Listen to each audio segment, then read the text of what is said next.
What's up? Yo, What's yo, up, yo. everybody? Welcome back to another episode of the crossover here again on another Wednesday afternoon. Just here once again to talk sports. We got True the King, Hollywood Herm, and Ace 30 with us today on the panel. True the King, how are you this Nothing Wednesday? much chilling. Nothing much chilling, man. Chilling. I can't complain. Can't complain, man. Let's get ready for a great show. Right, Hollywood Herm, Ace 30. What's up with y'all on this afternoon? Man, salute to everybody, man. Hey, I'm trying to get back in shape, man. I really just got through working out, so I'm trying to get back in ball shape, man. Okay. No, Go back when you her. average 5 points a game. You try to go back when you would average 5 points a game back in the That man said you had says yeah, Skip Bayless stat line. But No, that yeah. was better. That was better. That was better. Oh yeah, my fault. You doubled his points, huh? My bad. Uh, salute I ain't everybody, no man. single digit score. I know that. I don't do what Yeah. Bronny James do. Oh, Oh, that's Wow, cold, man. that's That's cool. cold. I don't do what Bronny do, man. I don't go 2 for 9. I don't do that, man. But what's up to everybody in the chat? Y'all let us know how y'all are doing on this afternoon in the chat. But today we got some news in regards to the NBA community for the Olympics. Team USA announced that Kawhi Leonard and them have basically agreed to part ways. Despite Kawhi having strong practices and Kawhi feeling ready to compete. And this was stated by a staff member on the Team USA coaching staff. Yeah, True the King, Hollywood Herm, Ace 30. What are y'all thoughts on Kawhi and Team USA agreeing to part ways? hey, her probably gonna go last on. I think her because her got a lot to say on this. You know what I mean? I'll start this off. See, I don't like this stuff, man, because like you just wasting time, man. You wasting time because like here's the thing. Steve, if the Clippers already had concerns about him playing because of the injury history and things of that nature, why you let him do all that and then getting the fans? Mind you, people are fans. People are real fans out there of USA, like this international basketball. You know what I mean? So you getting the fans' hopes up, and then it's like if you already had concerns, why waste people's time? And then Kawhi, you understand that this was a possibility they may do this. That's part of it too. But that being said, I understand where Steve Ballmer coming from. Because listen, hey, I understand you want to represent your country, which we can never fault. One thing that about that, I mean, Kawhi, if you want to represent his country, I ain't mad at that. You know what I mean? That's cool. But Steve Ballmer, like, bro, we need you. Listen, we investing in you. We won't listen. You ain't getting that much money playing the Olympics compared to what we get you. You know what I mean? They ain't give you no max contract. You know what I mean? And give you, we need you to help win us a championship. We spend all these money, we in the tax apron, all this stuff, and ever because of one of the reasons because of you, because we invested in you, and we trying to compete and win. We don't need you possibly getting hurt in the Olympics. So let's be real. Kawhi, with his injury history, he gets hurt. He out for months. He can't start the season. You don't got Paul George no more, and you just got. I mean, hey, so the Clippers, hey, they did. I mean, what he had to do when it comes to the end of the day. I hate to kind of say it this way, but it was. I mean, Kawhi is an investment for the Clippers. I mean, especially now when Paul George is going. So, hey, man, I'm not surprised, but it also is like, why are we wasting people's time? Or put somebody on the team that you know what I mean that's ready to go. Ace 30. What are your thoughts? Yeah, unfortunately, yeah, I had to agree with you for the most part, not for everything, but like for the most part, like not surprised, unfortunately, due to like Kawhi's injury history. But I respect his dedication to try to represent for his country, to try to compete for Olympic gold, because a lot of people don't know Kawhi has never ever been on an Olympic team. I don't think he's been on the FIBA team. So, so for him to try, like, is more so show his competitive side, but we're not surprised. Like, that's one of the major concerns of when we saw this first team assemble is what is Kawhi going to last? Is Embiid going to last? And the fact that His replacement has always been announced, who was a good player. We about to get to that soon. But I'm not surprised. But if anything, I just hope Kawhi, as a basketball fan, as an NBA fan, I just hope Kawhi just fully recovers so that way he's right and good for the regular season. Either way, her. It was selfish of him in the first place for even trying to attempt to play in the Olympics, knowing that you let your team down in the first round by not playing.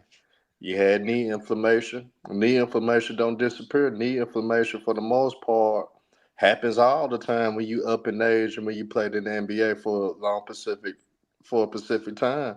And then he has a history of knee problems, so he's gonna deal with that knee inflammation for the rest of his career. So, end of the day, it was selfish on his end for trying to do it. But with the Clippers, they did right. Yeah, you paying this man all this money, paying him over 50 million a year. You better make sure he's healthy coming into that new arena. You done sacrifice everything for him. You done risk your whole future for Kawhi Leonard. Kawhi Leonard and PG end up becoming the worst duo of all time in the midst of all this. Man, look, they did right to pull this man from the Olympic roster. I don't blame the Clippers. The Clippers shouldn't even let him even announce that he was going to play. And Kawhi Leonard, you disrespecting guys like a Jaylen Brown that was more deserving. You took his spot, even though he's still getting disrespected as we speak. But you took spots from him. You took a spot from a guy, Kyrie Irving, that's ready for overseas competition and that got the game for it. End of the day, Kawhi Leonard, man, you haven't been available for your team. You haven't been consistent since you've been a Clipper. And end of the day, Kawhi Leonard, you didn't deserve to be on this damn roster. You didn't deserve it. You didn't deserve to be an Olympian. I don't care you haven't won a gold medal. So what? If you've been healthy, if you would have been committed to the game, because you even admitted yourself, you took shortcuts for the Clippers, for as load managing and stuff like that. So what gives you the right to deserve to play over guys like a Jaylen Brown that's hell Eastern Conference Finals MVP, Finals MVP on top of that, arguably the best shooting guard in the NBA right now. Why he can't get a look and be on an Olympic roster? But instead, your selfish ass, we look at they judge you off your past and they put you on the roster, man. Good job, Clippers. That's the best move y'all did all season. Best move y'all actually did in the last 5 years. Man, do not let that man play. It was a travesty that they let him play that they was going to let him play in the first place. Kawhi Leonard didn't deserve a spot on the roster, man. Most man underachieving superstar of all time. Didn't deserve it, man. I Dang. I agree with the aspect of saying that due to Kawhi's history, involving injuries and whatnot, of course, like the Clippers plan is to make sure that he's in shape. But we heard from the people, the staff sat there and said he had strong practices, he felt ready, and all this. And it's not like Kawhi had a terrible season. I mean, he got hurt towards the end of the season, but then again, like he made an all NBA team. Like it to say he didn't deserve it, I think y'all heard because you said he didn't deserve it. He It's a didn't. big read. That's a big read. He Kawhi, deserved he deserved it over Jaylen Brown. I'll say this. I mean Yeah. about that. I I'll think say I'll say this about the deserve thing because in the day, I mean, Kawhi didn't put himself on his team. He got selected. Now, Yeah, that's another thing too. now that being said, too, Grant Hill is he's the team committee. He's the guy that make the decisions on the coaching and what I mean the players. So put him under fire, Herm. And I'm like he the one who selected this team, and you know, Well, um, Grant Hill 'cause that's the can thing. wait. The one thing about wasting time. It's like my whole thing is like, bro, like, cause here's the thing too, though. He could have been picked a guy like Jaylen Brown when it was time to do so, but you went up there and picked a guy like Kawhi Leonard, and now it's like we can get into it a little bit later about that, like the Jaylen Brown situation, but people make plans and stuff. Mind you, months ago they got selected months ago, right Mm. before the before the playoffs started. So or during the play, whatever, right? So whatever they getting all the we saw the videos of Grant Hill or whatever going there taking pictures, giving the jerseys out, whatever case may be. Soon as Jaylen Brown be like, "Dang, I got snubbed." Guess what? Somebody's doing. You gonna make plans. You gonna Yeah. probably have your plans set up and things of that nature. And um now and then now it's like, you know what I mean? It's like I think that we can get to that tweet as you saw that Jaylen Brown tweet. He had done that emoji. Said he could that was off the Kawhi Leonard. See, hey, you gonna pick that dude when I was available? Because I don't think he would. That wasn't for no Derrick White. I think he. I mean, that's his guy. You know what I mean? He cool with Derrick Yeah. White be on the That was team, for strictly but Kawhi but Leonard. now you asking me to stop what I'm doing when I was already available. I already told y'all months ago would love to play on this team, but you selected Kawhi Leonard anyway. I already got my plan. I think Brad. I think Jaylen Brown right now on Fashion Week right now. I think he was before that, like a couple days ago. He was at Saudi Arabia at the Mecca. You know what I mean? Doing the I don't want to mispronounce it, but the religion reasons and things of that nature, right? I don't want to pronounce the event, whatever. So it's like you get what I'm saying. You asking somebody to drop what they doing per se when you could have been pick me anyway. So it's like, I mean, like, hey, that's what they get. That's what a team USA Grant Hill and them get. You know what I mean? Because we all come on, man. Kawhi, we know, and that's the thing too. They ain't taking account that these teams can recall these players back. Why? That's not a like. That's not in the like a conversation. I'm not like I said. It's not surprising at all that Steve Ballmer did this. Hold up, dog. Yo, you the only listen. Hey, you are valuable to this team. We can't afford you to get hurt more than ever. Yeah. So Yeah, I guess Yeah, that from the injury. yeah. Go ahead, bro. No, you go ahead, Sturdy. No, I was just going to end it off with this. There's a difference between us expecting something like this versus he don't deserve it. Like I'll be honest with y'all. Like y'all know how we do as Americans. When it's time to show up, we gonna show up and show out. And why not try to get some of the best talent that we have in America? Like believe it or not, injury prone, not injury prone.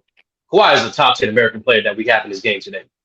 So why not try to like if I like saying like that's the beauty of the thing too. Like if he is injured, which he is, if he does get pulled out, which he did, then we have replacements for him.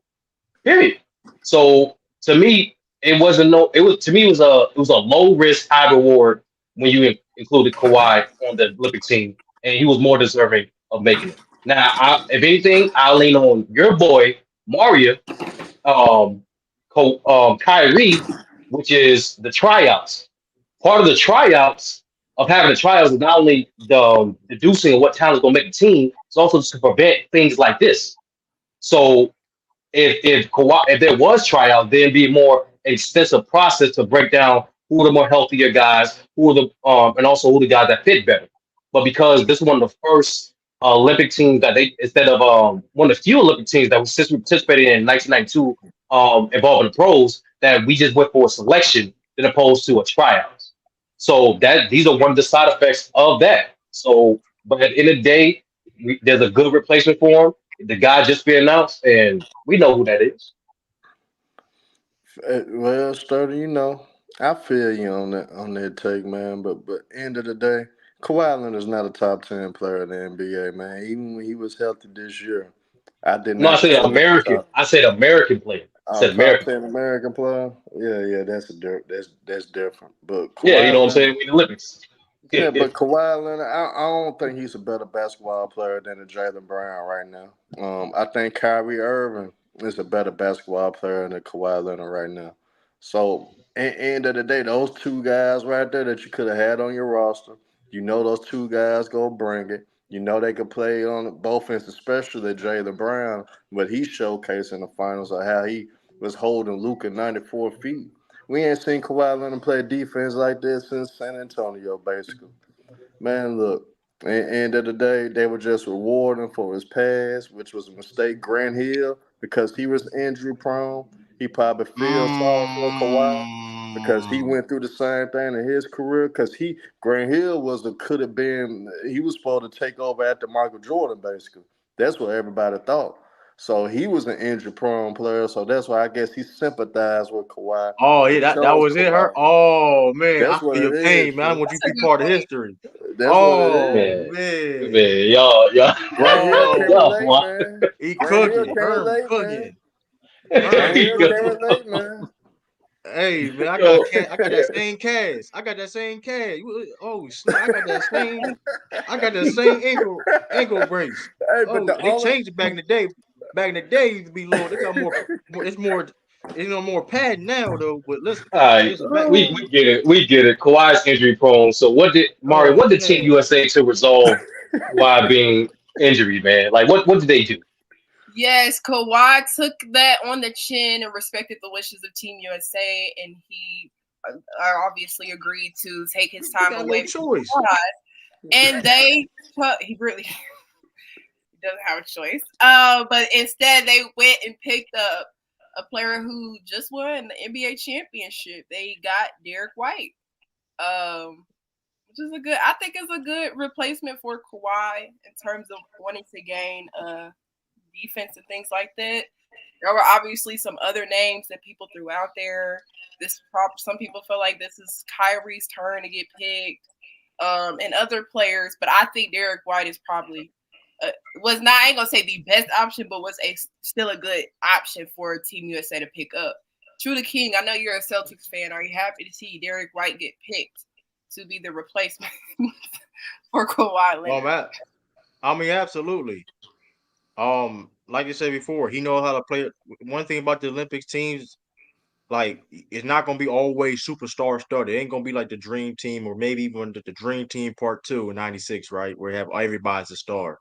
After that point, I mean, well then, I mean, you're gonna have, especially in recent years, you're gonna have those quote unquote role guys, those glue guys on your team because they gonna know they understand their role. They're not, they're no ego. They're gonna come in. Hey, you want me to do this? Hey, you want me to? I take the 10. Oh, you want me to score this game? Hey, I can take only three, 5 shots this game. Or you want me to play defense or playmaking? What's Derrick White can do? He's a very versatile guard and can guard multiple positions. He has international FIBA experience that play on his side. So um he got chemistry with Drew Holidays and the Tatum's already. So put that in the, I mean, and he's a glue guy. So it's like that's not a bad choice at all. I mean, at all especially if I mean we don't know if they add Jaylen Brown or not, because I do think Jaylen it's just two things. Political reasons why they didn't ask Jaylen Brown in the first place, or he just turned it down the second time ago because of what I said earlier about, bro, I already got things in plan. You already didn't select me when I should have been selected, or feel those should have been selected. I already made my plan set out. Cool, okay, cool. I'm gonna do this. I'm not gonna drop everything for y'all, man. You know what I mean? I'm on a whole different country. I'm on a whole different continent. You know what I mean? I've been told y'all I want to play on this team, but Yep. y'all said, "Oh, we want an injury-prone Kawhi Leonard." Like, nah. Like, all right. Listen, shout out, hey, let my man Derrick White get it. You know what I mean? He gonna do it. He up for it. You know what I mean? So, or possibly that could be the thing. Cause I mean, shout out Derrick White. I ain't mad at all though. I mean, he fits perfectly with this team. He does. Good defensive selection. Man, that's a spectacle to come from the Celtics fan. I'm gonna keep it simple to you, Mario. I'm gonna keep it real with you, Mario. Derek White is not a bad pickup, but he's definitely nowhere near the best pickup. Like if it was up to me, I would have put you had multiple guys. You could have had you could have had Paulo Banchero. You could have had Jaylen Brown. You could even got with old man Jimmy Butler. Like when the thing is about fit, right? To me, if you're Team USA and we missing and one of our forwards is missing, why would I not replace him with a guy who's typically used to playing forwards as well? So to me, if it was up to me, Mario, Hearn, True, I'm replacing Kawhi with Paulo Banchero. And multiple reasons for that. Number one, not only he fits this team because he is a versatile up-and-coming player himself. He can score, he can pass, he can rebound. But also, most importantly, it's about the next step. So not only Paulo Banchero is a great fit, but also he's young.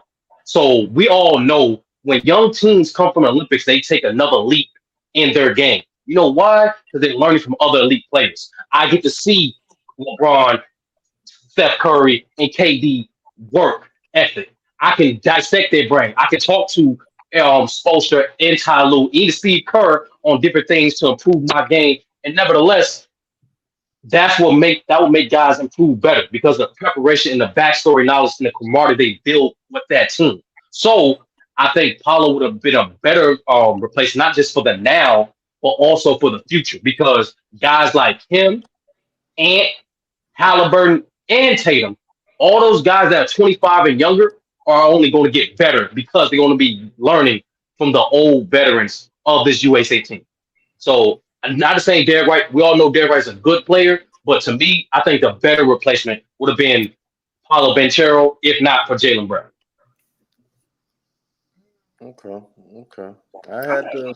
I see where it started coming from though, because My bad, Tatum 26, but he just turned 26 this year. But I understand what Sturdy is saying, because we do got a threat in the Olympics what people don't realize, which is France to me, which we'll probably touch on that later on in show. And the one thing France got over us, they got the size, they got the length.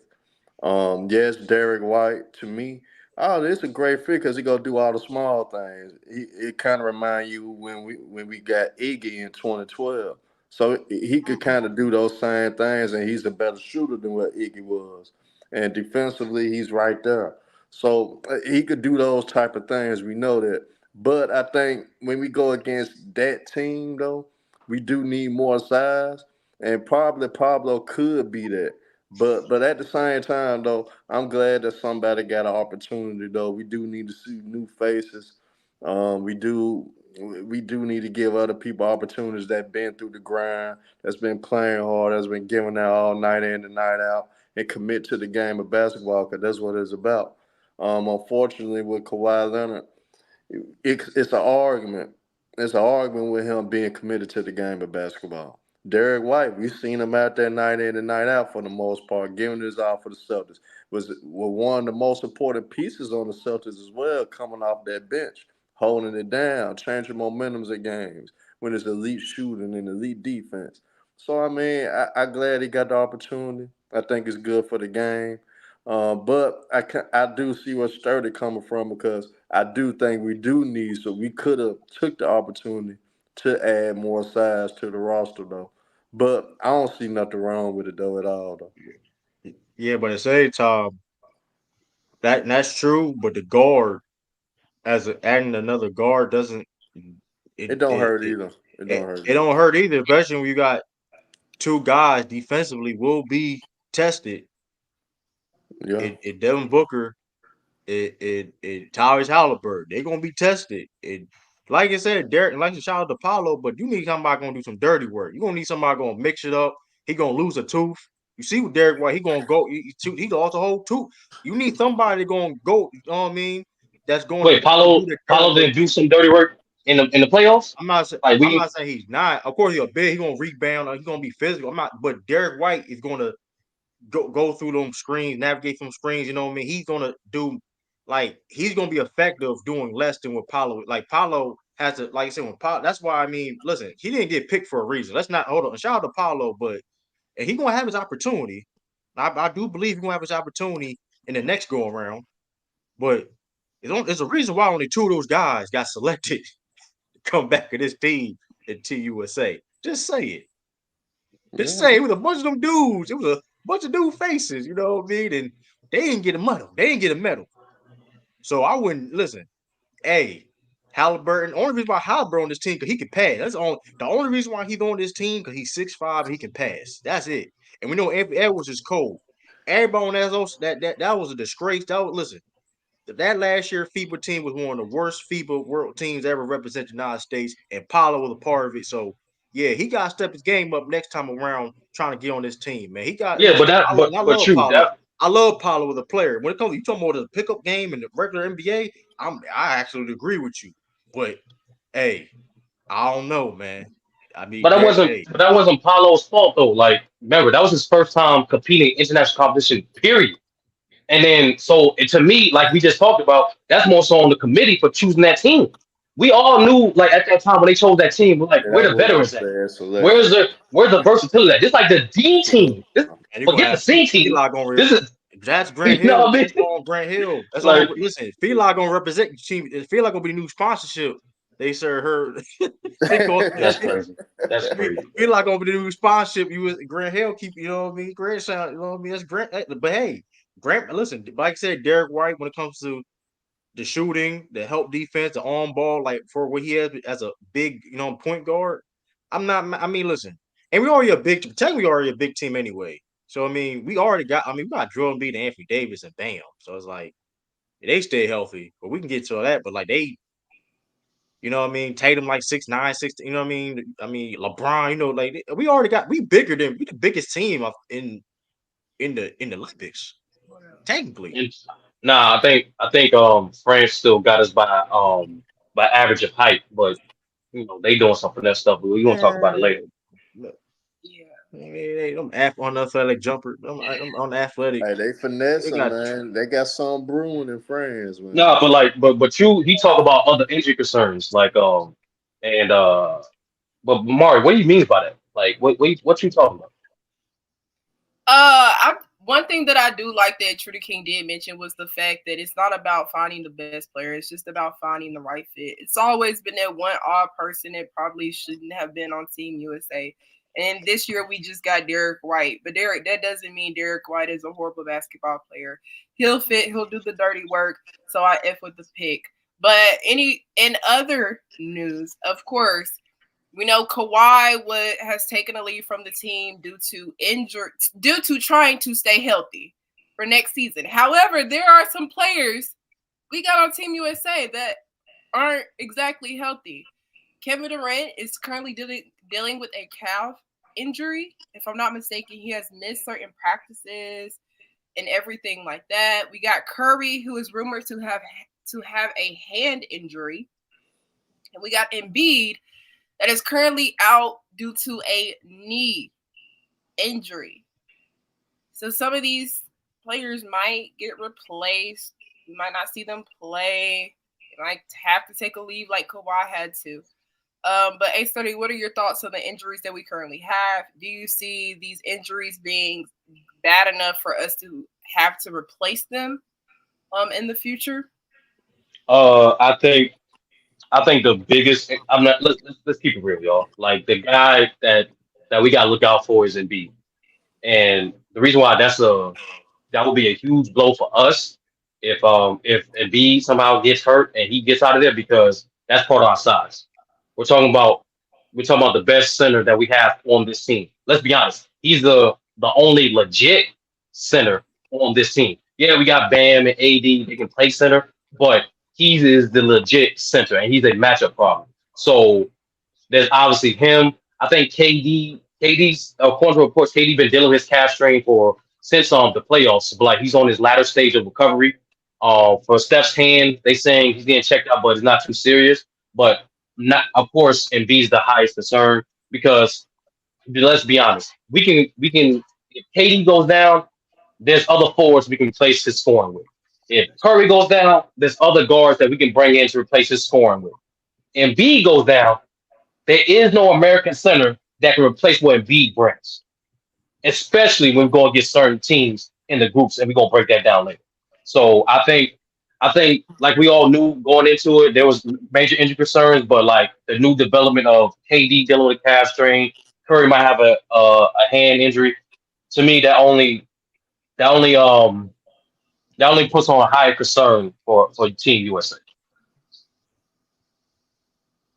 Trudy King, thoughts on the injuries and what those Yeah, man.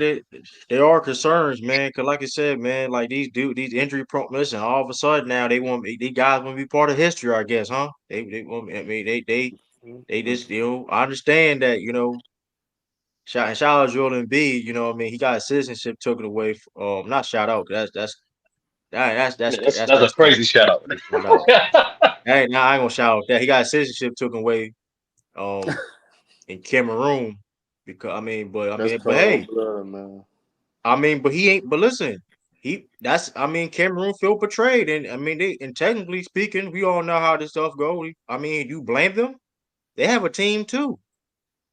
But you want to play play for USA and get you want a medal chase? That's what I said. You want a medal chase, but like, and Medal to the point where you may be playing through injury. We medal chasing. I thought we covering soccer. Or are we talking basketball? Yeah.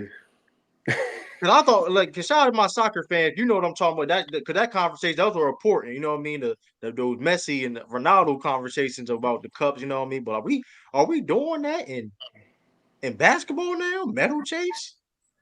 Listen, I ain't gonna lie. And two of them injury concerns, going back to the Kawhi Leonard situation. If I'm the Sixers, bro, you get your behind back in Philly, man. What's wrong with you? Yeah. I understand the point of the argument. Oh well, stay in shape to get ready for the season. That's a decent point, but guess what, man? Joel Embiid got showed that he can play a whole season, and him playing basketball, the more wear and tear in his body, he have shown that it will break down. And mind you, the Olympics and FIBA, that's more physical, y'all. It's more physical. So if he's getting hurt in the type of ball where it's not less is less physical per se and more freedom of movement, and to the going to Olympic game where he doesn't have a lot of experience in, by the way. He doesn't have a lot of experience in that all that falling down and flopping. I mean, listen, they're gonna be big, they're gonna be hitting on Joel Embiid. They're gonna foul him hard, they're gonna listen. And I don't know, man. It is concerned because God forbid he gets hurt and he got rehab an injury when you trying to compete for a championship in the NBA and your citizenship get taken away. Bad Yeah, man. I mean, I kind of feel bad for him because I really do because that could possibly happen, man. Because listen, I'm all for it. Listen, he playing for Team USA, so like I'm gonna root for him because he's playing for Team USA. But at the same time, I am concerned, dude, because those are. Listen, man, he got can would anybody be shocked if he gets hurt? How? And that's there you Here's the go. thing. I wouldn't. Here's the thing. That's Here's the great. thing. I wouldn't bet on it. You know what I mean? If you get my drift, I wouldn't bet on it. But I'm gonna Herb, say, what you think? yeah, I'm gonna say this about Joel though. Hey, the true point about medal chasing, only reason he doing that, he never. This is his only chance to get past I the second round because he I didn't can't get say that, past the y'all. second round in the NBA. He can't get past the second round Y'all, in the y'all NBA. being cold right now. This is best chance to advance far. So that's why he's trying to play. But that's the only guy I am concerned about. Curry. I think it's the knick-knack injury. And I think they're just pacing the older guys like Curry, LeBron, KD, they cool. You know what I'm saying? They really not gonna do as much practicing. They gonna really just be ramped up for the Olympics. So they gonna say they injured just to say they injured. But Joel Embiid is a huge concern because he didn't properly let himself get to 100% during the NBA season. He had a torn meniscus, so I mean we don't know how far he's really has recovered from that. And at the end of the day, he seems like he has those issues every year, so it's very concerning about the stability of Joel Embiid. And if you gotta worry about that if you got to worry about one player, he most definitely the one to worry about, and we do need him because at the end of the day, like Sturdy said, we go against these Jokic of the world, and B actually plays great against Jokic. We don't have him.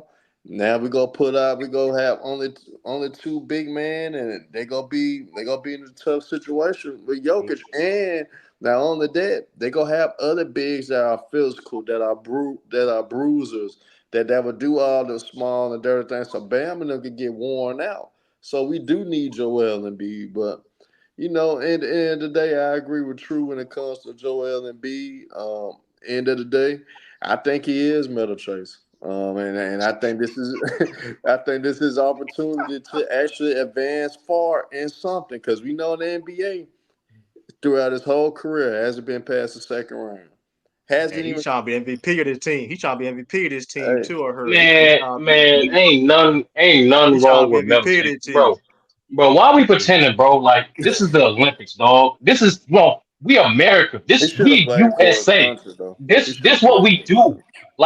Bro, I looked up different articles. I ain't hear no articles bashing the king for playing on Dream Team 2. I ain't hear no Dream Team articles too. of bashing Patrick Ewing for playing on Dream Team 1. I ain't hear none of that. But that's what we do on Team USA. We get the best talent, we make sure we get the best talent, and then we dominate. So I have no problem with Joe B saying, nah, Cameroon, I can't even name another NBA player on your team. True, can you? Mari, can you? Hearn, can you? I don't even know another player on Team Cameroon. So why would I play for I them? mean, And then France too, let's be honest. It was between France and USA. So if I'm in B, yes, I'm going to choose Team USA. They're more talented. I know these guys more. So why would I not do that? It's to me, it's common sense. And And B would have. most importantly, there's nothing wrong with it at all. It's not corny. It's competitive, and let's be honest, it's not the first time. I guarantee it will not be the last time Team USA do this. And I mean, but my fault. why? Why should there be a problem with us getting one of the best centers in the league on our team? It's not a problem at all. Listen, I don't mind. Listen, I don't mind him being on the team, long he can be healthy. But we have to call how it is, perspective on the world. Like, just forget about what we want per se. And those are a little bit bad examples because I don't even think Nigeria even had a team at the time, especially Nigeria basketball. I don't even think they was even had a team at the I time think when they King most played. No, notable Jamaica, Right. guy. I Jamaica, think that. I Jamaica. think that No, actually, most. Jamaica was campaigning for a basketball team, but they definitely, Jamaica been competing, but like they've been campaigning for a basketball team, and Patrick Ewing said no, Yeah, but he got no I mean, backlash I for it, mean, but here's the and he thing. But I shouldn't here's the think have. thing. Pascal is the most But the notable thing. on that team. But here's the thing too. Also, but at the same time too, Joel Embiid. The difference between those guys, and Joel Embiid is injury prone. Those are concerns that okay, cool. Are you willing to risk a medal for an NBA ring? That's the thing. No, I And don't. I that's don't see it that way. and True. I don't see it that way. I mean that's fine. I mean, listen, he could be healthy and try to still do both. So that's also there too. Let's not. I'm not just acting like he's automatically gonna be hurt or anything. But those are the conversations. And speaking, shout out to my man. Let's talk basketball. This comment earlier. Let's not forget that Joel Embiid made promises to play for France, Mm. and he got mad, and the prime minister over there, whatever, got mad because that was the agreement. Okay, we're gonna allow you, get you a citizenship in France if you agree to play on our team. Because let's be real too. Joel Embiid, it wasn't. We didn't know Joel Embiid was ever going to play for Team USA. That became a real thing this past Yeah. year. He Thank actually God. So gave like up Thank on God that. he so playing for like, so bro. I don't want to deal with. so I don't want to deal no front I'm court just of saying. him, Rudy, and Wimby in the front court. Hell no, I don't want to deal with that. That's what people. And going back to the competitive standpoint, right? And listen, I'm glad he playing team this year. Listen, I'm glad he's not playing for France. Let's make that clear. But to perspective on True, all sides, you heard what the coach said. If Embiid joined the team, you heard what he had intentions for. It was some demonic right? stuff, man. Right, but here's the thing, right? I'm gonna take my biasness of being rooting for Team USA out of it, though. That's the thing. If we're let's talk about being competitive and being a legend or whatever you want to sit up here and okay, cool. Cause let's be real though, USA is heavy favorites to win a gold medal, right? Let's just call it how it is, right? It should be like regardless we are always heavily favorites to win. Let's say he went there up there and did play for France, or let's say he did want to play for Cameroon, right? That's a more bigger statement than playing for the USA team. Hell no. I'm just saying. I mean, you talking about winning, but we talking about bigger statement of being like. I mean, that's what it is though. Like, I mean, listen, I'm just saying he got his citizenship taken away from his own country. And Them dudes. that's corny about him. That's Hey, corny about him. I mean, that's not corny. If you ain't playing like if you're not play if you have a country and you're not playing for your own country, bro, and you got your citizenship taken away, I don't think that's corny. To be honest with you, Here's why that's because corny. we'll feel the True. same One, type way. mhm. We will feel the same type way with the other way around. If it was somebody from the United States, and I'm gonna put this out here too. It will happen in the future because of things the nationalization rules and things that in their nature. It will be a United States player, a high level United States player. They already started technically doing it now. Like Klay Thompson, technically, Klay Thompson technically, he wanted to play for the Bahamas. So it's like that's corny in itself too. Like that's corny. That's turncoat No, stuff. Like I mean, it's no, just bro. Like it don't matter, bro. That's that. Hold on. I'm not gonna punish an athlete for Jesus. following the man, rules. And then another thing too, when it man. comes to impact, true, especially when it comes to Olympics, the winners are the ones that people remember the most. Period. You know that for the case for the Olympics. The only time the losers get remembered is if it's a major upset, like us in 2000. There's some people that made their names in the Olympics and they didn't win a gold medal, bro. There's people that got All I'm remembered. saying People, is this is nasty work True the King is playing right now. Nasty work. not nasty. I'm sorry. Nasty. Not nasty as you're smiling while saying it. I want you guys to understand if Joel Embiid went to France, we would have the same conversation about Joel Embiid going to a team and making it like super strong. If Joel Embiid went to US, they're gonna say he's ring chasing. They goes to France, he's ring chasing. The only one that they wouldn't have said anything is if he went to Cameroon. Like, I don't like when people have conversations like this about teams. Bro, I don't care that he went from A team to B team. Yo, no one here had that same feeling when Paolo went to FIBA on US instead of his team in Italy. No one said that. So I don't get it. Well, I criticize him too. You I criticize him when he did that. Okay, I did. All right. No, but Zeno, you know why I didn't criticize him? Because he wanted to play on Team USA, but they didn't pick him. I'll be real with you. I don't care, bro. Let these players pick the team that they want to support and actually stand up for. Especially when people are just sat here and like, for example, Embiid going to US. You don't know why he chose it. Like you're making speculations that he possibly could be. I should ignore Brandon Katz. Forgot. My bad. Yeah. You're just making speculations of what his reasoning to be on the US team. I just don't. I'm not even here to get like upset or anything like that. It's just mainly just when I hear stuff like, "Oh, he's trying to medal chase by True the King being nasty as hell." Oh my god. Yeah, like he really isn't, but ain't nothing wrong with that. It's the Olympics. What are you talking about? Even True, you just said it. True, you just said it. The Prime Minister of France tried to recruit Embiid. You just heard it yourself. He's trying to bring chase. Even if Embiid on their French team, they're not favorites to win. They're going to be competing. They can have a chance. They definitely got a chance. They definitely got a chance. He was on but they're not favored to win. Regardless, the point is this: if y'all make it seem like B goes to the France, like they're automatically going to gold medal. That's not the case. No. That makes them. I understand. They become the monsters. That's what I'm saying. The point is though, he would get more respect if doing that move. That is what it is though. Like Cameroon has a basketball team, y'all. I want y'all to know that Cameroon does have a basketball team. Don't let Drum B tell y'all otherwise. He never said they didn't. Has a basketball team. Drum B act like they don't. He never just his thing. True, we're not gonna do this, right? Because Jordan B said this publicly. He did explain why he wanted to represent Team USA because his son was born here. He actually has intentions to represent Cameroon the next Olympics, but he wants this Olympics, his first Olympics, to be special because his son was born. I have no problem with a man tributing an action for his son. You could have just believe. Why not? Why? Hold on. It don't matter what I believe. It matters what he said and what his actions are. Hold on, time on. Because you said a lot. And that son's statement is definitely true. He definitely said that. Do we honestly believe that Joel B gonna play for the next Olympics with his injury history and stuff? Like, come on, stop it, bro. Maybe. Maybe. All right. Yes. He's young enough. Why not? All right. Y'all wilding. So y'all gonna sit for I said maybe, nigga. I don't know. No, he's definitely gonna be able to play next team. But remember, it's Cameroon. You need to remember who he's gonna be playing for. Like he's going to be good enough to be in Cameroon. They took his citizenship away. They took his citizenship away. They may give it back. That's you see, that is petty as hell. That is not petty. That's not petty. Why? Wait, why did they take his citizenship away? Maybe Because because he's not representing. Because he's not playing with it on the Olympic team. That's why.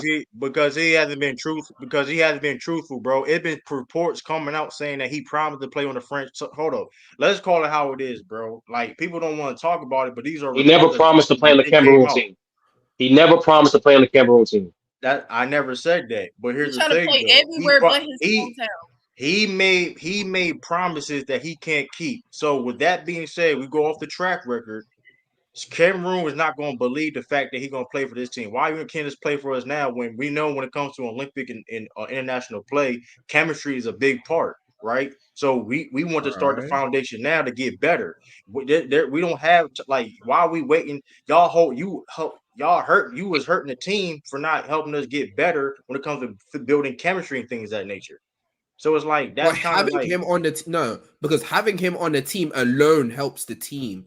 Whether it's without the chemistry, he's not going to be by himself. He's not going to be by himself. I'm not saying he's by himself. You're not putting words in my mouth. I'm saying him being on that team alone helps his team significantly. Yes or no? Facts. On Cameroon team? Yeah. Sky. Hell yeah. No. The US team. Sarcasm. Any team he's on, he's helping. He's gonna help it. He's gonna help significantly. Stop acting like you don't know this truth. Of course. So then why you gonna be according to help? What? It's not a guarantee. It's not about. But here, let's get Herm. Wait. Let's get Herm in on this. Herm, what you think? Go ahead, Herm. It's not a guarantee that Joel Embiid will help any team in Class 4 because the availability is the best ability. We don't know if he's going to be available. And it's a true concern to be worried about Joel Embiid's health. All right. End of the day, he didn't really. I don't think he fully healed from the torn meniscus because he came back early from that, and he participated, tried to play in the playoffs and try to get Philly out of that first round or whatever against the Knicks, but they fell short. End of the day, it's a major concern. People should be worried about Joel Embiid. Joel Embiid does not need to play through injuries, Brandon Katz, in the Olympics because he got a whole season for in Philly. He never been past the second round his whole NBA career, and this is the season that he needs to at least make the conference finals. I'm not even asking him to play in the championship. Just make the conference finals for crying out loud. You never made it. But end of the day, man. This is just serious about Joel Embiid's health. Embiid averaged 30 a game, mainly due to that one game where he dropped 50. He actually doesn't need to play. That was actually the main reason. He doesn't need to play though.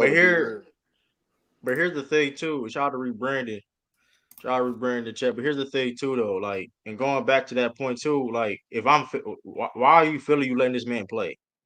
That's like you're so unserious. You're so unserious as a franchise. You're letting the dude that's injury prone go play in the Olympics, bro. The reason why, because that for some players, for example, a guy like Steph Curry, who he only had major injury problems in the early part of his career. This is his first opportunity to play in the Olympics. Exactly. That's why. This is the highest level of sports entertainment. This is the Olympics. This is the OG of sports entertainment. So, and this only happens once every 4 years outside of the COVID year because we had to push it back. But nevertheless, this not an opportunity that you get every single year. If you have opportunity to do so, do so. And let's make this clear. One, at the time of Embiid's injury, that was months to when he arrived to Team USA camp. Number two, most importantly, no one on Team USA or any Olympic team plays a lot of minutes. I think the most minutes a person played on Team USA in the Olympics was like what, 23, 25 at most? Like, bro, team players don't play a lot of minutes. They don't play a lot of games. And when his injury occurred, it occurred months ago. So, and let's not pretend, and when people say, oh, you risked a chance, of course he risked a chance of anytime you go to practice, anytime you play any game, he risks a chance of injury. Let's not pretend he can't rehab or take portions of the season to rehab if necessary.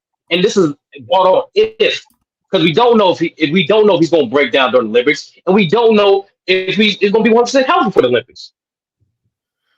I'm just saying, be grateful that he's available for our team. Period. By the way, Tyson, what we talking about here right now? He doing it for his own game. Right now, Tyson, what we're talking about here, we're talking about apparently how everyone wants to raise pitchforks on Embiid going to US for some reason. I don't know why, but yeah. Where's the pitchfork at? I'm just calling out. Right now, we're just discussing overall injury concerns for Team USA. Yeah. Hey, bro, I didn't want one team. I never said I didn't want 5-10 minutes.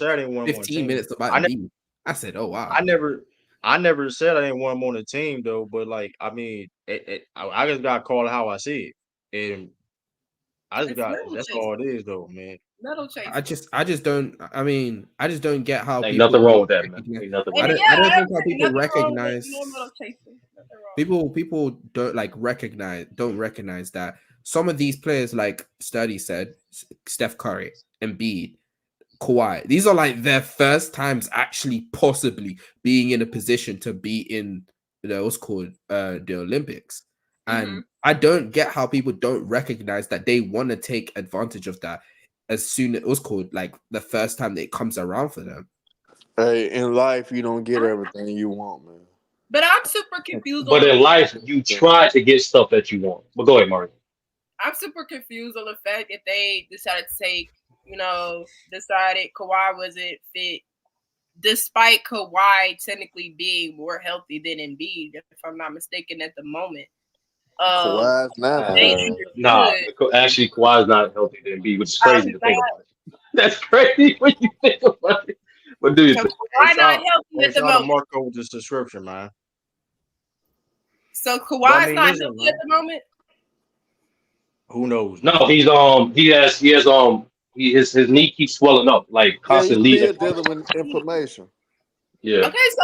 Okay, so I don't know. I'm just looking at it like these are two injury-prone players. Philly just didn't take the stance on like, no, we value his health more coming up.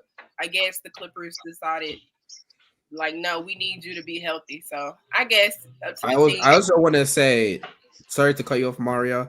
I know these two are both off what's called injury prone, but one is actually like you're consistently gonna get him in the playoffs. Now, is he gonna be 100%? Nah, but you're always gonna get him in the playoffs. Yeah. While Kawhi, you don't even know if he's gonna be in the regular season, much less in the playoffs. So like they're both injury prone, but there's a degree of how injury prone each player is.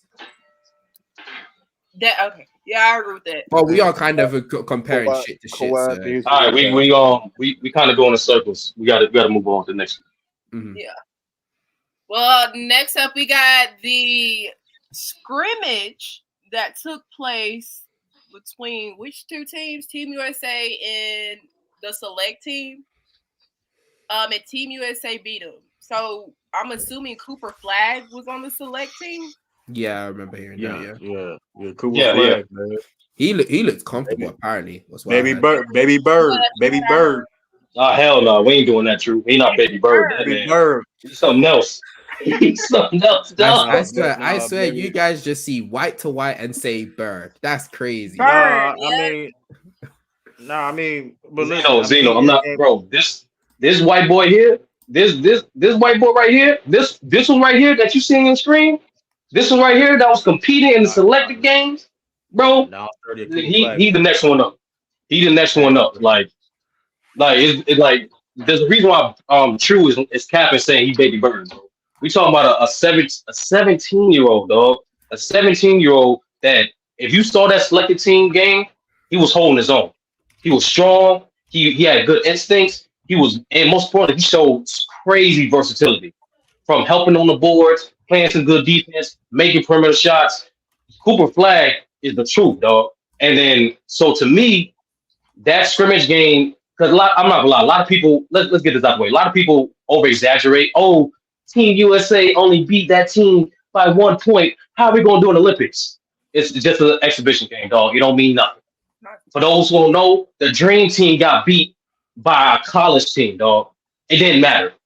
Matter of fact, we lost multiple exhibition games as Team USA. So us winning by 1, it don't change nothing. But what it did do, it showcased the talent of Cooper Flagg. And Yeah, he definitely gonna be one of the ones. Like Mm, him. I'm Yeah, he definitely one of the ones. I listen for a replacement. You talking about replacements earlier? I chased Cobra over Paulo. Maybe I ain't gonna hold you. How he was No. looking.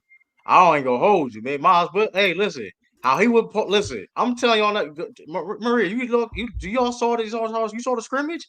Cooper, listen. I've been trying to tell people about Cooper for a while now, y'all. People say I was capping on him. He was. I think. but I ain't. Listen, and he's not Larry Bird. I was joking with the baby Bird thing. He's not Larry Bird per se. Joking. I will say this. I will say this though. I've said this multiple times. I'm going to continue to say this. He is the best white American basketball player since Larry Bird. So, Okay. A white so, American. Okay. Okay. and You see how listen, he has to hey, white.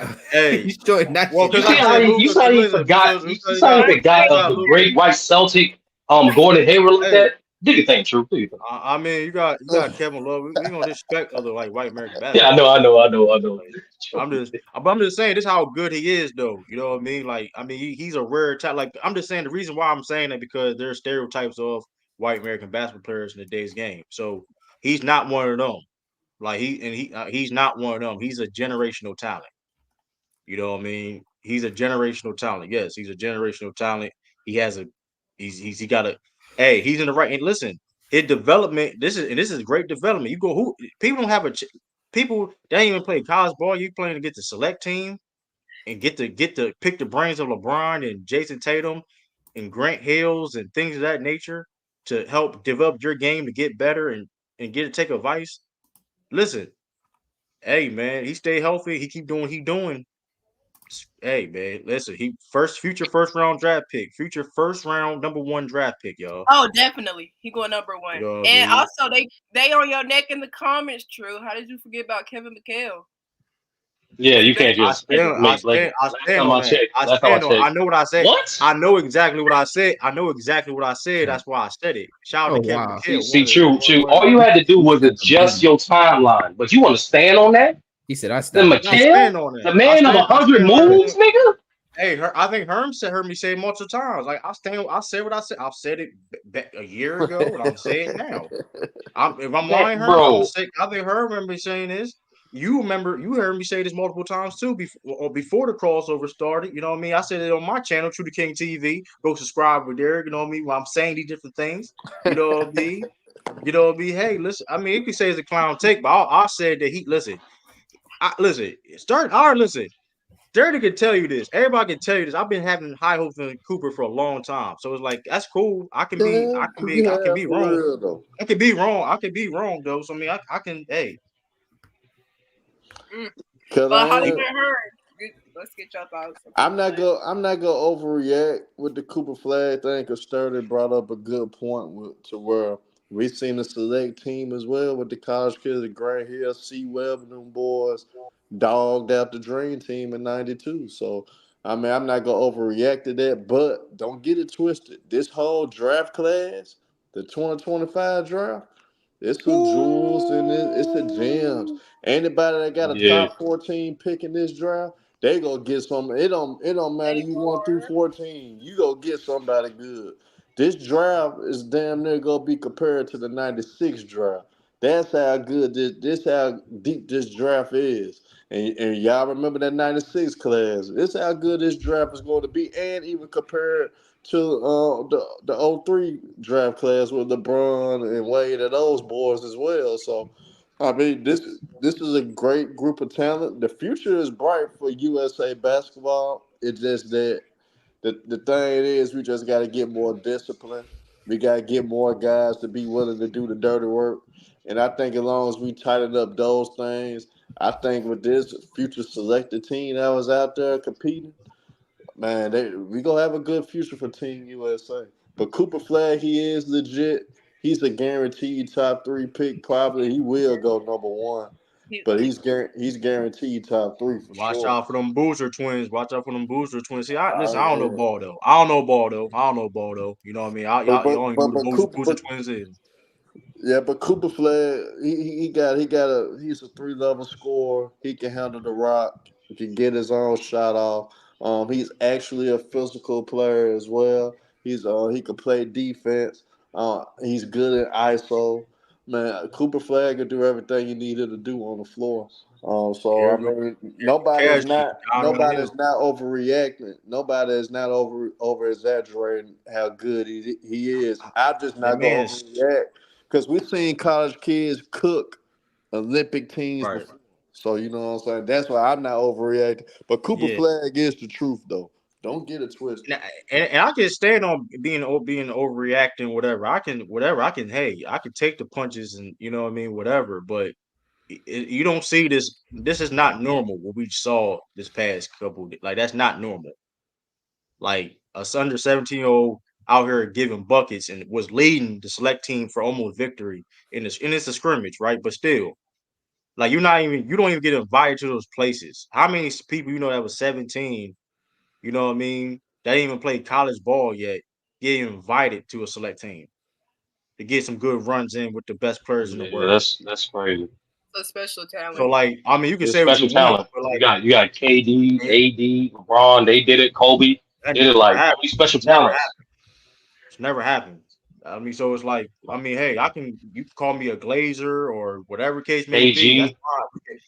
fine. We can come back and say I was wrong, true. But hey, that's not normal what we saw, y'all. It's not normal. Like, I'm just telling you, bro. Like, hey, Zeno, do you have any say thoughts that, on Cooper before we move on? I mean, you say it's a Say bad that take, again. but I mean, Do you have any thoughts on Cooper before we move on? Yeah, I mean, everyone kind of said it. What he did was like he's 17, being able to hold his own against some of the best players in the world, some legendary players like LeBron, Steph, Embiid, the GOAT Embiid. Let me chill. Like these are all-time level players, and he's able to hold his own. Now, I mean, Steph is on a decline, same with LeBron, but like still being able to show up and not look like he's the weakest player on the court is good enough. At 17, yeah, that's good enough. I'm gonna be petty. This has nothing to do with the conversation, but hey, though, hey, casual. Jerry Jackson Jr. still better than John Morant. We can move on. I take bad takes, but we can move on. Man. Hey, hey, hey. Hey, We can move on. We can move on. hey, We we can just move said on. You know what I mean? We can move on. I just want to throw that out there. You know what I mean? I wanted to throw the smoke. You know what I mean? That's the flash.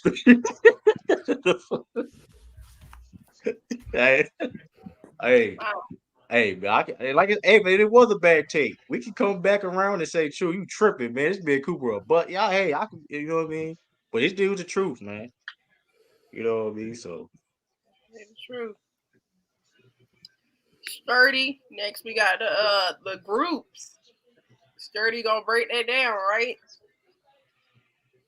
Of course. So as people know, the Olympics is a tournament bracket type of play style where teams are broken up in multiple groups, and then the winners of those groups represent that form of bracket that they play against the winners of the other group for one game elimination.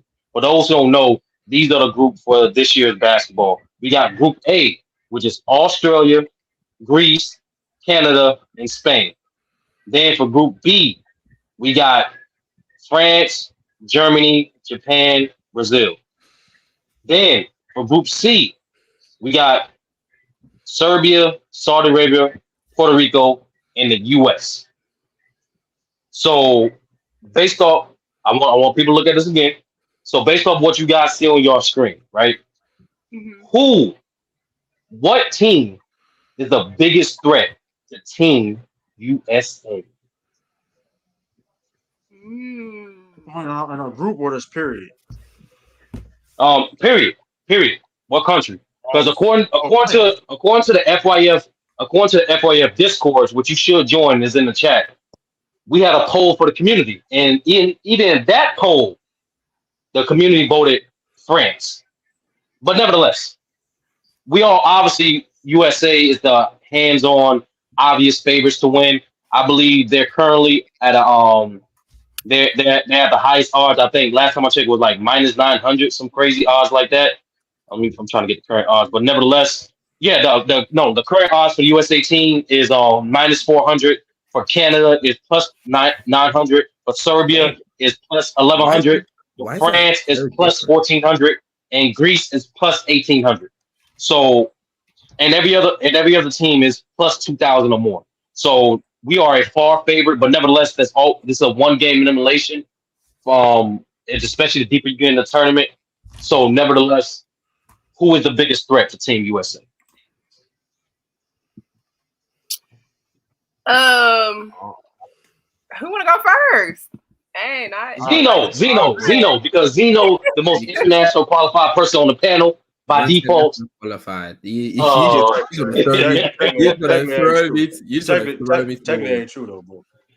Hey, true. You and Zeno can compare passport stamps later. But Zeno, what? In your opinion, what's going on? Even though the US is a far superior odds-on favorites, who is the biggest threat to Team USA? You guys kept saying I keep hearing France, but I think later down the line, if they do make it, most likely they will. I think Canada will. Canada has the overall talent to actually deal with the US, honestly. I don't know how much Wiggins is going to be of an issue, but also not having Wiggins is going to be an issue because he's been kind of, mid this whole season. But still losing a NBA level talent is going to be a big enough issue. Now, I think they still will be able to pose a threat. If it's not Canada, I do think France is the other one I would choose, but those two. Oh, I forgot about Serbia. No, we ain't moved by Serbia. Sorry, Karen.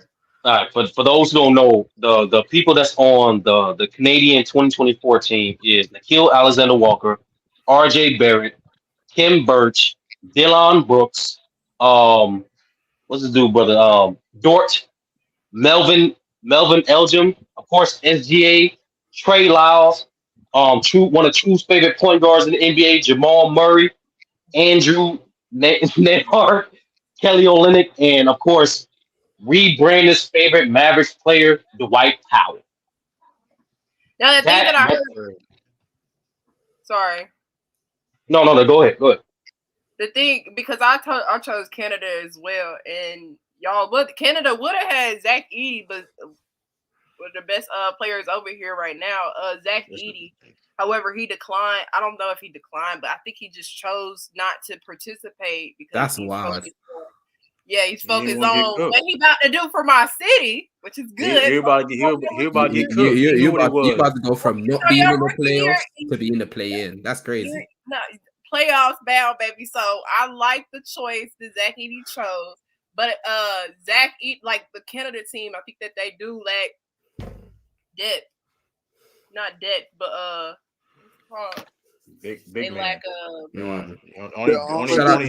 shout out to Mark Eaton, man. The only big. Go ahead. Shout out to Mark Eaton, man. That's correct. Absolutely. But go ahead, Mario. Yeah, I think that they lack depth in interior defense, but that's just me. But I would say Canada as well. I think if Zach Edey had a chose to play for him, that would have helped a lot. But Canada is still one of the teams I feel like, even though they weren't in that the group, the category thing, they talent is, they got talent. It's up there. The other team will obviously be France for me. I mean, Victor, Rudy, and then that's Twin Towers down below. That's interior defense is not something to play with. And the fact that we kind of lack a 5, and we don't know if Joel Embiid is not we don't have a legit 5. I think that could cause problems. However, we still got Anthony Davis and Bam, and they can still have their way with those two, but that's gonna be tough.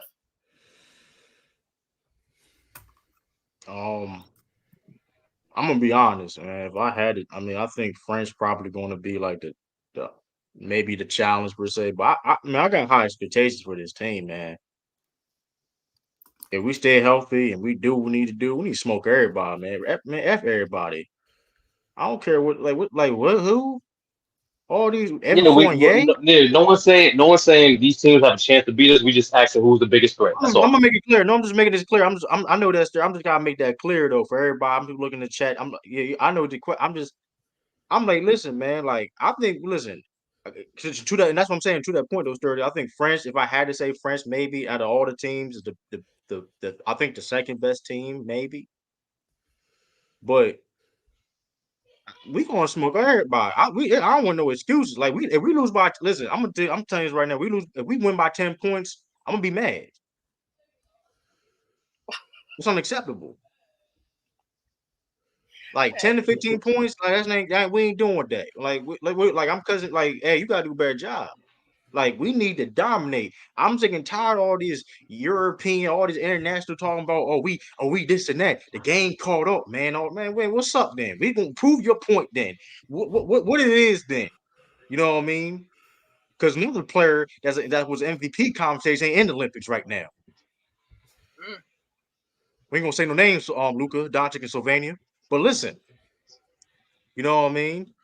I see Giannis up there in Greece. You know what I mean? He crying. He gonna be crying when we go home too, man. It's dope that y'all ain't been in the Olympics and all that while and y'all brought him back there. But listen, man, we here to do damage, man. Japan can get it. Serbia can get it. Even Puerto Rico. Shout out to Puerto Rico. You know what? Shout out to Puerto Rico. Well, technically, they from the United States though. But hey, listen, y'all food too. Jose Alvarado, he getting cooked too. You know what I mean? Barbecue chicken. Jokic can get it. Bogey can get it from the Hawks. He can get it. Who else on? Pause. By the way, pause. By the way, Brazil can get it. Can of bacon. Canadian been getting cooked all year. Can be getting cooked all year. They not like us. They not like us. Man. Listen, so True is just never gonna they say not like pause. us. Well, He's I just got never a gonna say surprise pause, for right? y'all. Go ahead, Herb. Go Alright. ahead, I Herb. got a surprise Herb, for give you y'all. You know what I Herb, mean? answer the question. Herb, answer the question, then go ahead and follow up on it. Oh yeah, man. Look, a threat to us though, and people sleeping on this. This is in our own group, by the way. Siberia can make it tough on us, and I think they can upset us if we don't come with the right mentality.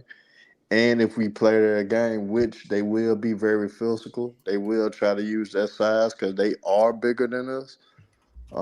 They are gonna try to use that girth, and they gonna slow down the game. If we play their game, yeah, yeah, girth, girth. That was crazy. I was come on, They you know also that had was crazy. Yo, That you was got it, Hey, bro. crazy. hey, hey, hey, That I hey, was love it. crazy. Come on, that You was got it. unnecessary, dog. hey, You got hey, it, hey, bro. hey, we got the best. They got the best player in the league, arguably, on their roster, Nikola Jokic. They got a chance. Anytime you got that Oh, man on your roster, they got a chance. you mean Serbia, not Siberia? Yeah, Okay, yeah, cool. Serbia. I I mean, was yeah, so Serbia. confused. Yeah, My yeah, you bad, got y'all. My bad, y'all. You know, Serbia. what's crazy about the Herm Bogdan? They captain their team. I ain't. That's crazy. Yeah, I you ain't didn't fuck know that. that? yeah, Bogdan. Yep.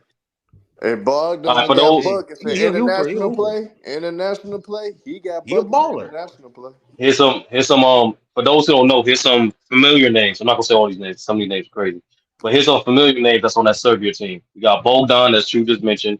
We got Nikola Jovic, Nikola Jokic. Jovic, the other Nikola Jokic, and yeah, that's pretty much the NBA players. For France, for those who don't know, it is Andrew Albisi, Nicholas Batum, obviously Wemby, Frank Ntilikina, Rudy Gobert, and Evan Fournier is some familiar names as on that France team. Yeah, What? they What? smallest. Frank Their Ntilikina. smallest player is 6'5". Their smallest player is 6'5". They To that follow, point, yep, Did the Did you smallest not player say 6'5". Frank Ntilikina too? I did. Oh, I from didn't France, hear Yeah, from that. yeah, France. yeah, yeah. Okay. But the reason I mentioned Serbia though, because I know they are very physical, and I know if we do play down to that level, they will slow the game. That they don't make many mistakes, and they are a very disciplined team, and they got guys that knock down timely shots. So in our own group, we can get upset, and if Jokic actually play his top notch game. Serbia got a chance. I mean, that's just being honest.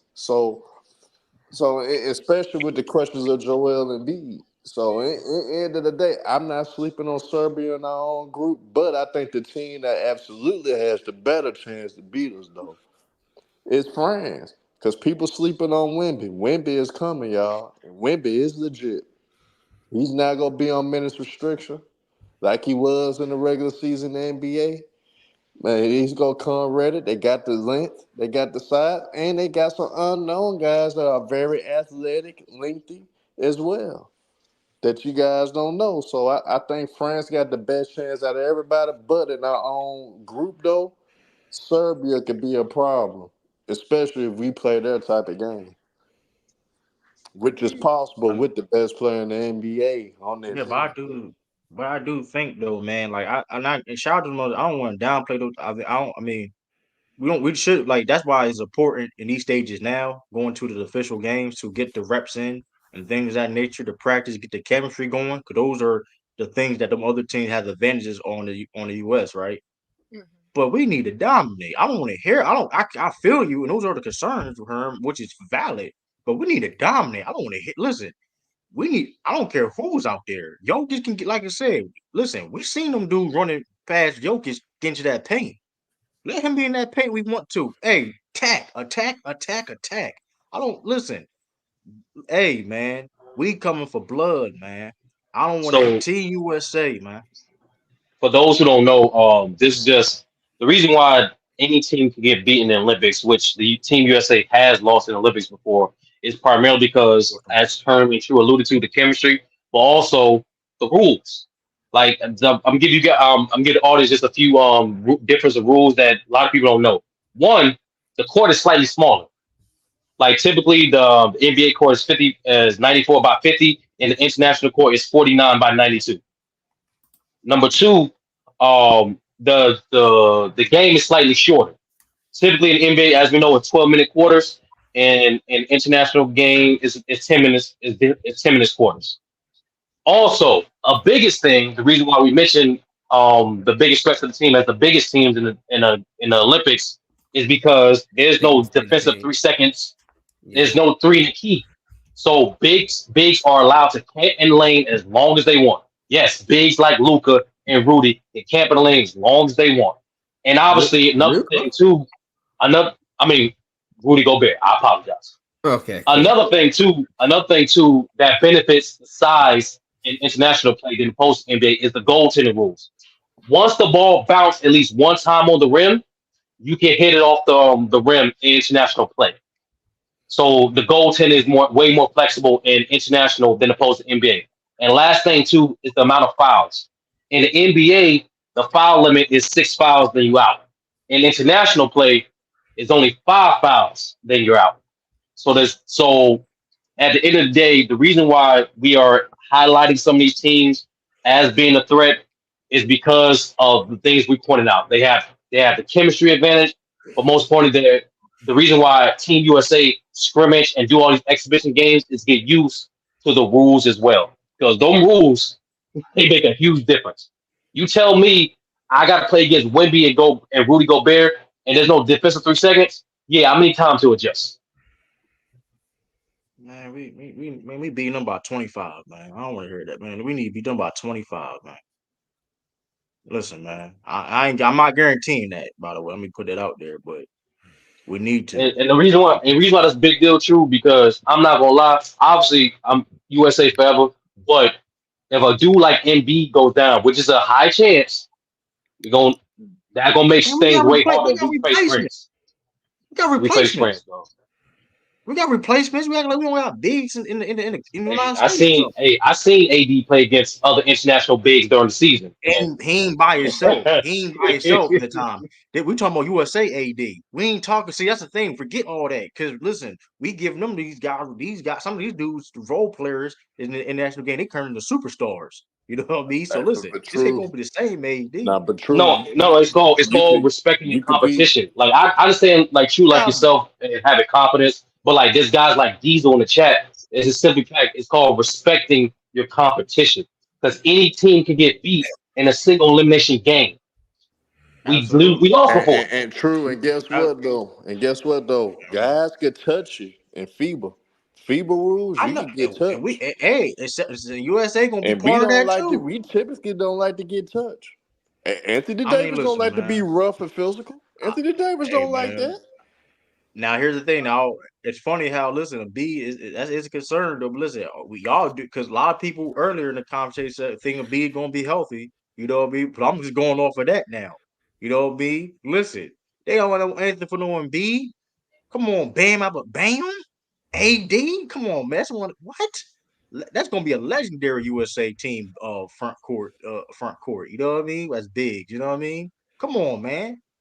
Bam, AD. We gonna have Bam, AD, and B on Jokic the same force, man. Ain't gonna be ain't no one on ones. Ain't no one on ones. You ain't gonna be just cooking AD. This ain't the regular season. You know what I mean? So That's true. That's fair.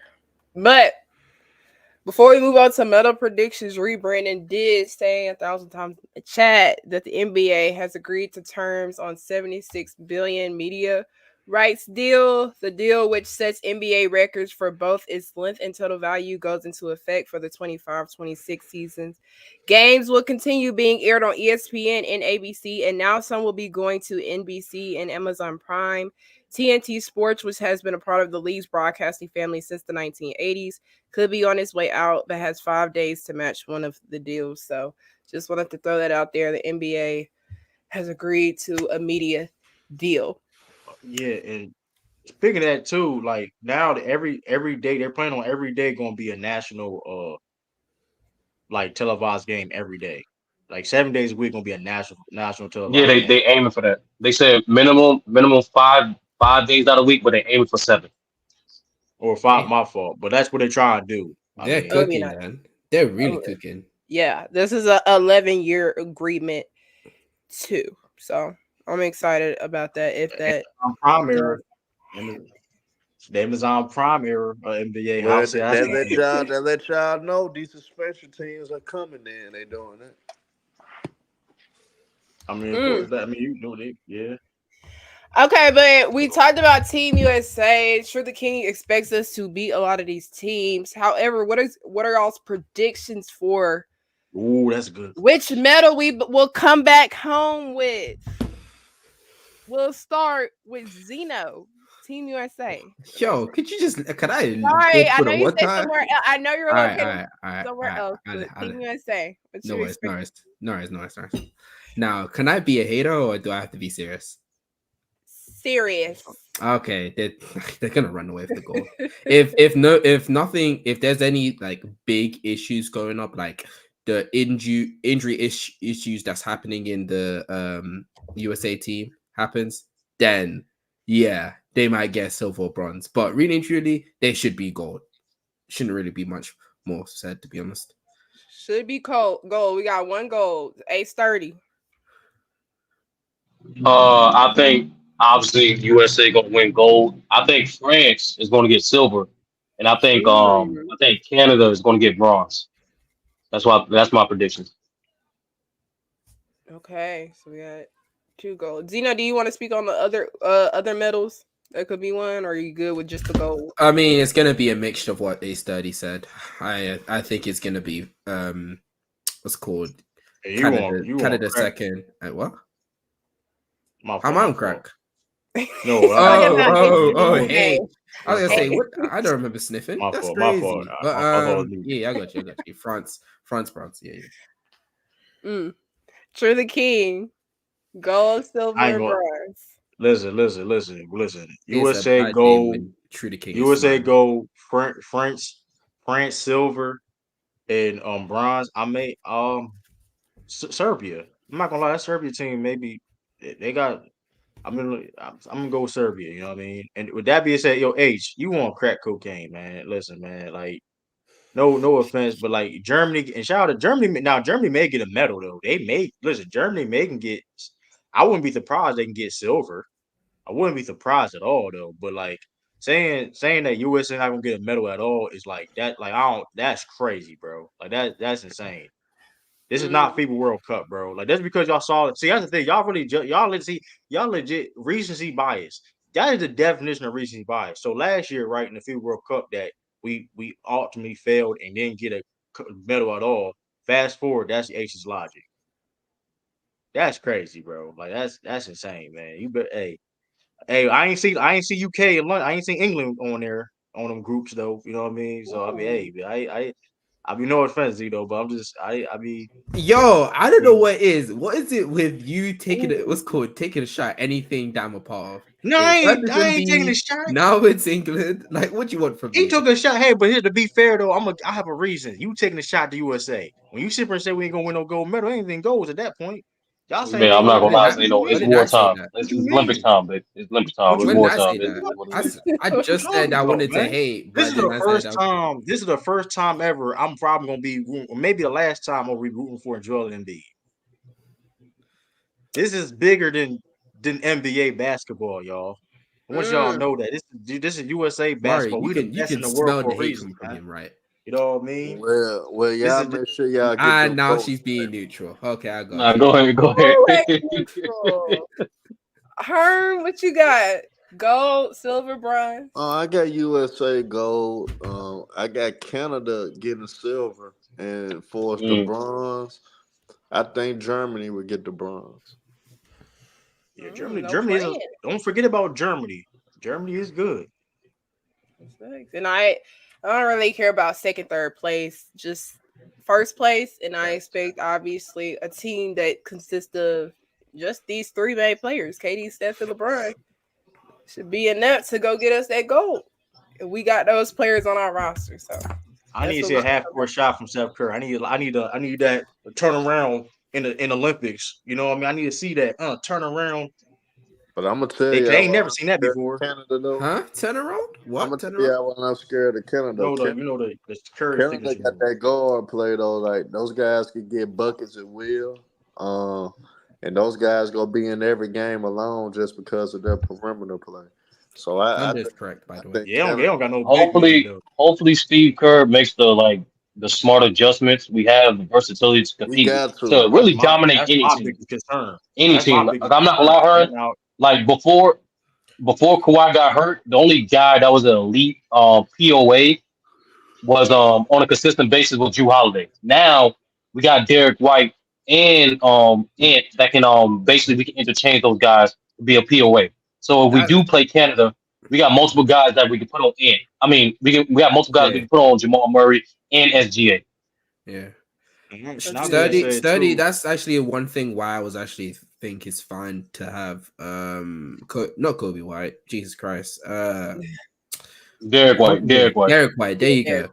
Like him being on that team made a lot of sense because you have two POA defenders for one of the teams that will be the biggest issue for you. So And H also, this is not Steph Curry like first time playing FIBA basketball, yo. Like here's the thing, like that's the thing too, though. Yo. This because it's like even there's a lot of people on this team that has experience playing like for the USA team FIBA rules. So like I mean, everybody ain't Kawhi Leonard and Joel Embiid, yo, when it comes to the experience. Like, I mean, like so I forgot Steph had time. I forgot about that.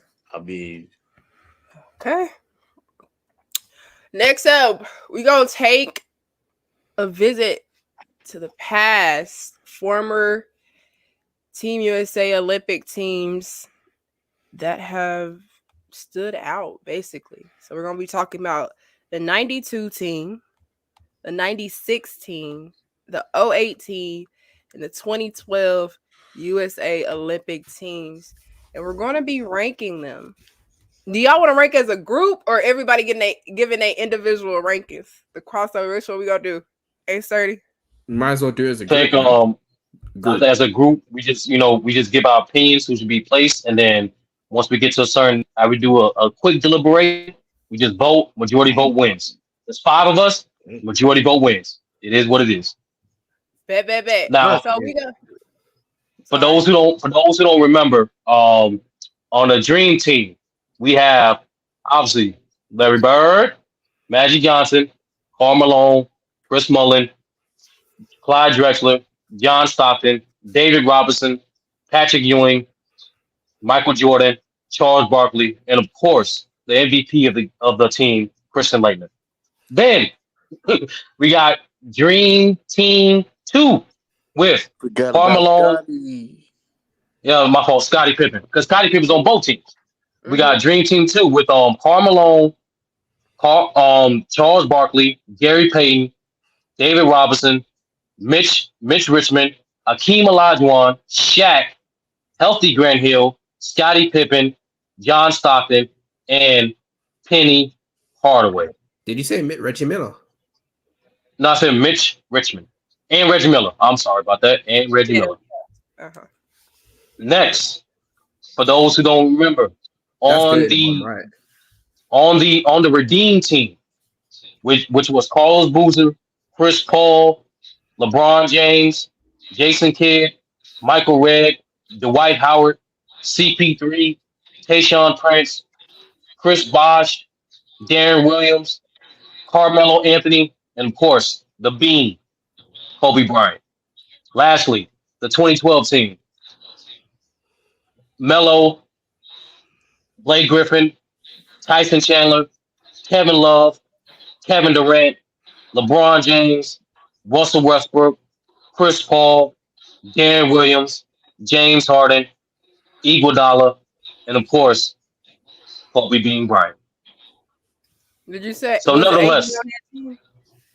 AD was on the 2012 team. Yes, as a he was one of the college representatives, I believe. Mm-hmm. Okay. So y'all got the teams, y'all got the players on these teams. We're gonna start off. We're gonna start from bottom to top, right? Not like this again. Yeah, Not like but this yep, we got to again. stop. We got to stop. I think Not like this again. I personally think the weakest squad out of the four was 2012. That should be Oh yeah, there's a lot of babies in that team. To be fair. Yeah, I understand. That was peak LeBron. That was 2012 KD. But I just think guys like Harden, Westbrook, and obviously arguably peak CP3. But Peak CP3 I just think is good, I just think Tyson. I just think the front court in general. I think it's the worst front court out of all the teams. I think having Tyson Chandler, Kevin Love, they don't compare to the other front courts like Patrick Ewing, Shaq, Carmelo, Charles Barkley. You know what I'm saying? Like, Yeah. so I think the 2012 team is fourth. What y'all think? I agree with that. bro. I'm not arguing. Could you show back the 2012 team again? I agree. Yeah, I got you right now. I agree. I ain't no complaints here. So Boom. That's 2012 right there. They won gold. They went 8-0. They averaged 116 points per game and beat their teams on average by 32 points. There's not a This lot team. of babies on that team actually. It's only Harden and Ross. It's Harden. Well, if you consider Westbrook, remember Westbrook, KD, they were young too. But Yeah, you but just- I think KD was close to his like prime at that point already. I think Russ and Kevin Love was young too. I think, and Kevin Love. Like, I think those three are the real young players, but the rest of them are already in their primes or peaking. So I don't know. I thought they were young. And Blake. Blake is young, but okay. Yeah. So hold on, I'll take it back. I don't think this. I'll take it back. I'm really thinking about it now. It's not. That's cap. but okay. Who's the worst team? Who's the worst team, Drew? Not the Dream Team too. No. Dream Team 2? Should I Dream Team 2? Are we talking about this Dream Team 2? We talking about Reggie Miller and Miss Richmond though. Like, come on, bro. Like, we ain't gonna sit here and act like y'all ain't gonna sit here and cool. I get it. I get your point in the argument, but like we gonna act like Miss Richmond and Reggie Miller, like, or like, and those are nice players, Hall of Famers and all that, but like those are like glaring names when it comes to like, you know what I mean, all these Olympics teams we're gonna have mentioned, you know what I mean? Just saying. Like, although the one thing we run that 2012 team is very underrated, it was very good because of the chemistry they had. It wasn't the fact that, you know what I mean, it wasn't just necessarily the talent, it was the chemistry. And they dominated, you know what I mean? Like, I mean, I may take that 20. I'll take 2012 over that 96 Dream Team. I don't care what Shaq and them say. You know what I mean? Hell no. I'll take 2012 over 96. The front court with Akeem Olajuwon and Shaq. That by Jesus. itself tells you what's up right there. Yeah, but what about LeBron and everybody else though? Like, that's the thing. Like, they not matching that. Like, it's like So Scottie Pippen's not a good perimeter defender? Did I miss something? We talking about 96. Grant Hill. Yes, 96. Yes, We 96. talking about 96. We talking about 96 Pippen when he wasn't at his best. We talking about He 96. was. 96 Pippen? They That's won bold. 72 That's He wasn't. games. 96. What are you He talking wasn't. about? He They That was won wasn't his before the 72 back 96 injuries. games. Pippen wasn't his Was that peak. before the back? Wait, let me 96 check. That was before the back injuries. 96 Pippen wasn't his peak though. I They don't care. I won didn't say that. anything They about won injury. 72 games. I didn't say what they had to do with him being at his peak though. He was at it. That was one of the best Bulls seasons ever, nigga. Man, listen, that was not his peak. That was not Scott Pippen at his peak though. But I does they never have said it was. No, I he don't didn't have to say. be at I his didn't peak. say. No, we right? I was just gonna talking say, do about. they have Okay, to the be point. Okay, my point is you gonna mention. Okay, let's you gonna mention the talent, whatever the case may be of Shaq. We're not gonna. I'm not gonna argue that. But there's not a lot of people. There ain't nobody on that team stopping LeBron, bro. Like, Wait, 95, let's 96 call it is how not it when he is. got his back injury? When did he get his back injury? 96, 97?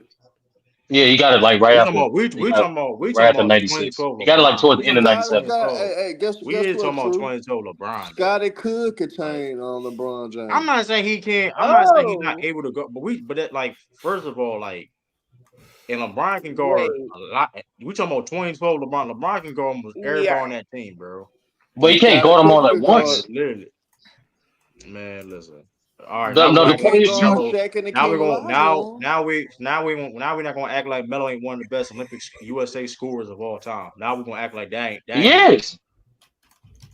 Like he ain't a But bucket. Like Melo wasn't getting a bucket You out must here. forgot Who how gonna good stop Grant Melo? Hill was in '96. Man, let Herm give his answer. Let Herm give his answer. Herm, who's the worst team out of the four? All right, I got a 2012. it's gonna be the Why? Golden Show your State. work. Well, I mean, I just think they was cool. It was nothing really just special or stand out. It wasn't like even though they was undefeated, it wasn't to me. It wasn't in dominant fashion like those other teams that we put them before them and won. Like people sleep on that '96 team. That '96 team dominated from the get go. None of those games were close. Those they probably was one of the most dominated Olympic teams ever. But it's not gonna get the mystique as Dream Team won, so they get overlooked. But I think that '96 team was way more dominant than that 2012. And when you look at that '96 roster, they were just physically they were just too physically imposing. And what is great for overseas for FIBA play, when you got a real physical, athletic, and lengthy team, in which that '96 Dream Team 2 team was. So I got them over that 2012 team. All right, Mario Zeno. Before we go to voting, who's the last team? Oh, I agree with you. I think 2012 is. I'm like, ooh, yeah, 2012. I still think.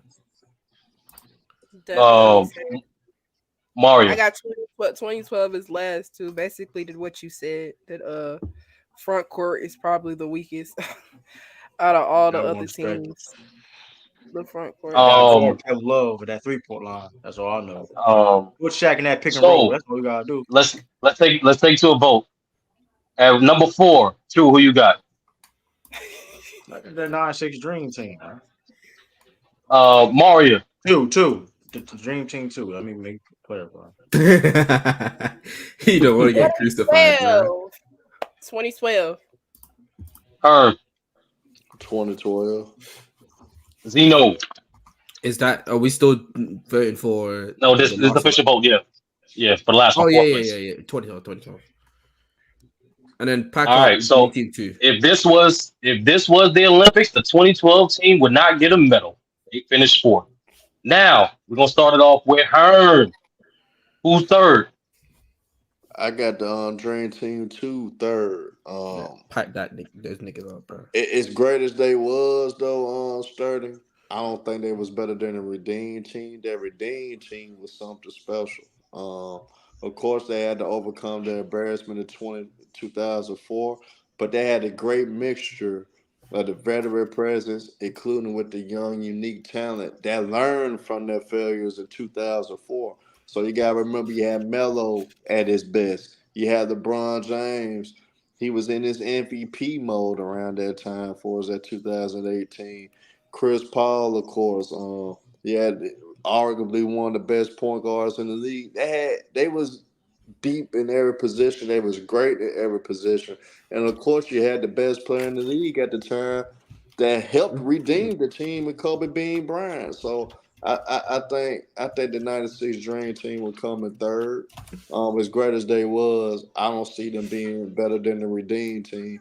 And I don't see them being better than the Dream Team because we know the significance of what they brought, and they are responsible for why all the other teams exist, basically. So, I'm going with '96 Dream Team 2 as the number 3. Mario, who's number 3? I guess I'll go. I don't know. Put that Dream Team 2 up. Come on now. I got you. You Here have you to go, come good back. brother. Zeno, who's third, man? We packing that Dream Team 2 up, man. They come third for me. Why? I just think that the other two teams were just, I think they fit better and just was better. I think they had higher talent as well. Like, for example, I don't know with you, but Shaq and Hakeem on the same team sounds amazing. Same with Derrick. Damn, I'm not gonna lie to you. Like, I was saying that just to make jokes. And I look at the last 3 teams, they have so much talent on their team, it's crazy. But nah, I'm still gonna say pack Dream Team 2 up. Not gonna lie. They don't. I'm trying to look at their guards. Penny Hardaway. Healthy Penny, healthy GP, John Stockton. Oh yeah, They guards. they have that fraud. That's the point guards. A lot of That's the minutes, point guards. And then shooting guards, you got Richmond and Reggie. I just think that if that's the case, I think that the Dream Team 2 has a worse like backcourt when it compared to Dream Team and the Redeem Team. In my opinion, I think that's one of the biggest things. Now you can say, yo, the fact that they have Hakeem, Shaq, and Derrick, it was called Robinson, kind of makes up for that. I still do think that while the Dream Team also has a lot of good front court players already. Larry Bird, although he was nearing his end. You have Karl Malone. I don't like saying that name. You have a younger Derrick, called Robinson. You have Patrick Ewing. You even have another David good Robinson was also This on there. MVP, David Robinson, nigga. Yeah, I said even younger. Do you have an issue with me? No, I have no issue. You're trolling me, bro. But that's why I think Dream Team is just has a little bit more continuity and just better. I think just they're better in general. I will be real with you. And then 08, like they're stacked top to bottom. Honestly, that's what I have to say. You see, in 08, Carlos Boozer is on that team, right? Was Carlos Boozer a deep boy at that time? Also, he was a deep boy around that time, right? Carlos Boozer never won deep boy ever in his life. Nope. Was it Carlos Boozer I'm looking at? I mean, who was that big that played for the Mavericks? You talk about Chandler. Yes, that was on the Redeem Team. That was 2012. Oh, that's 2012, not 08. Nah. Cooked. But I just still think 92 and 08 was better. Shout out to Ox, man. All right. I'm just saying like this, bro. Can we understand point the out what nostalgia. Brandon just said? Sorry to cut you off. Can we point out what Brandon just said? That is nasty work. That is nasty work. This guy is nasty work. What's good, Ox? But nah, like I'm not even gonna salute Ox. I'm not gonna cap, bro. I'm just saying, bro. I get the nostalgia, but I think people really, really underestimate the weakness of this team right here. I'm putting Dream Team, the original, at number 3. One, they have the worst player, period, in all of these 4 teams. Chris Later. Let's get that out the way. Second thing is the biggest weakness from this team that even they said it themselves on the day of and in the documentary, they cannot contain quick guards. What do the Redeem Team and that Dream Team 2 have in common? They have quick guards. They gonna carve the hell out of this team. And on top of that, in my opinion, you had a better David Robinson in '96. You had Karl Malone, who's actually polished more of his game in '96. And then on top of that, bro, there's no guarding Shaq and Hakeem in international rules, dog. There's no defense for that. And then now I got Gary Payton and Penny Hardaway giving them the ball at that, plus locking up John Stockton that. Oh yeah, I'm putting this dream team at number 3. Just simply off a matchup premise. I get it. The Hall of Famers, the Impact, Oh, they're the first team. Da da da da. Forget all that. This ain't about stories. It's about basketball. you Basketball messed up wise, there. this team gets cooked by Dream Team 2 and the Redeem Team. But this where you messed up at, then, Sturdy. If you hold brought, on. I just you got to finish challenge point. your point right quick.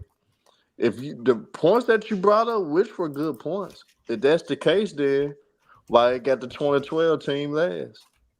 Exactly. I told you why. The 2012 had the worst front court.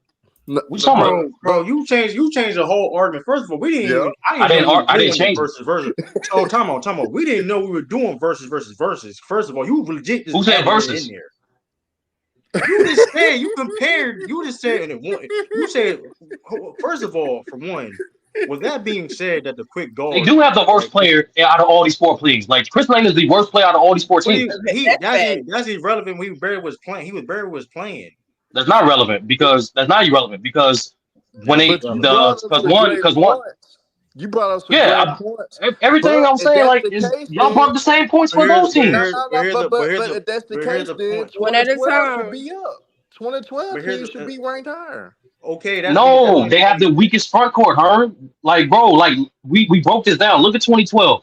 2012, like, bro, Blake Griffin, Kevin Love, these niggas not even MVP yet. That's a great presence. Bro, Tyson Chandler, I mean, in comparison to Patrick Ewing, Shaq, Dwight Howard, nigga. Better than those guys. But Tom, hold on. Who's better than who defensively, Herm? What are you talking about? But hold up, though, man. But defensively, he was better than 92 Patrick Ewing. Yes. All right. What? All right, Wait, bro. let us Herm at 8:30. Are y'all done? All I'm gonna say is this: this man legit changed the whole topic of the argument to try to make his point. I see on real time. We legit called. He legit changed the whole thing and try to make his argument for one. He got caught in that blasphemous. No, true. I just gave my reasons why I picked this team. Like I said, one. This team, we keep forgetting the dream team out of all these 4 teams had the most injuries. Period. Second thing is, I'm talking about at the time. At the time, that version of that team, Bird was not Bird. He's not prime Bird. He's bad back Bird. Chris Blake, like you said, didn't play. So essentially, we're comparing. It's really like that's a 10-man team.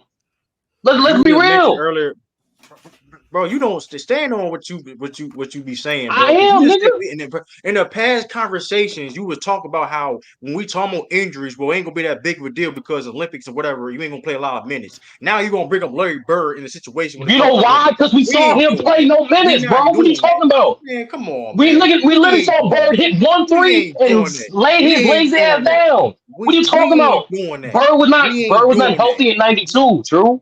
Man, listen. What the hell are you talking about? If this was everybody in prime, this would be a way different conversation. But everybody wasn't in prime in '92. And put it in context, right, y'all? In '92, Larry Bird averaged 20 points per game. That was his last season. He averaged 20 points per game. What he do in the Olympics, bro? We talking about the Olympic team. But here's the thing: he hit 1-3 and laid his ass down.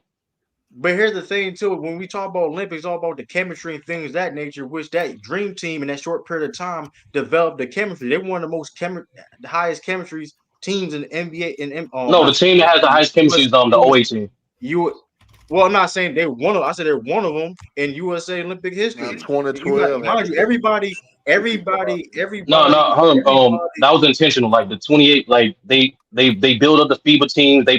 Everybody on that 2018 played each other well FIBA except Kobe. Right, but speaking of experience, right? Everybody on that dream team has Olympic and FIBA experience.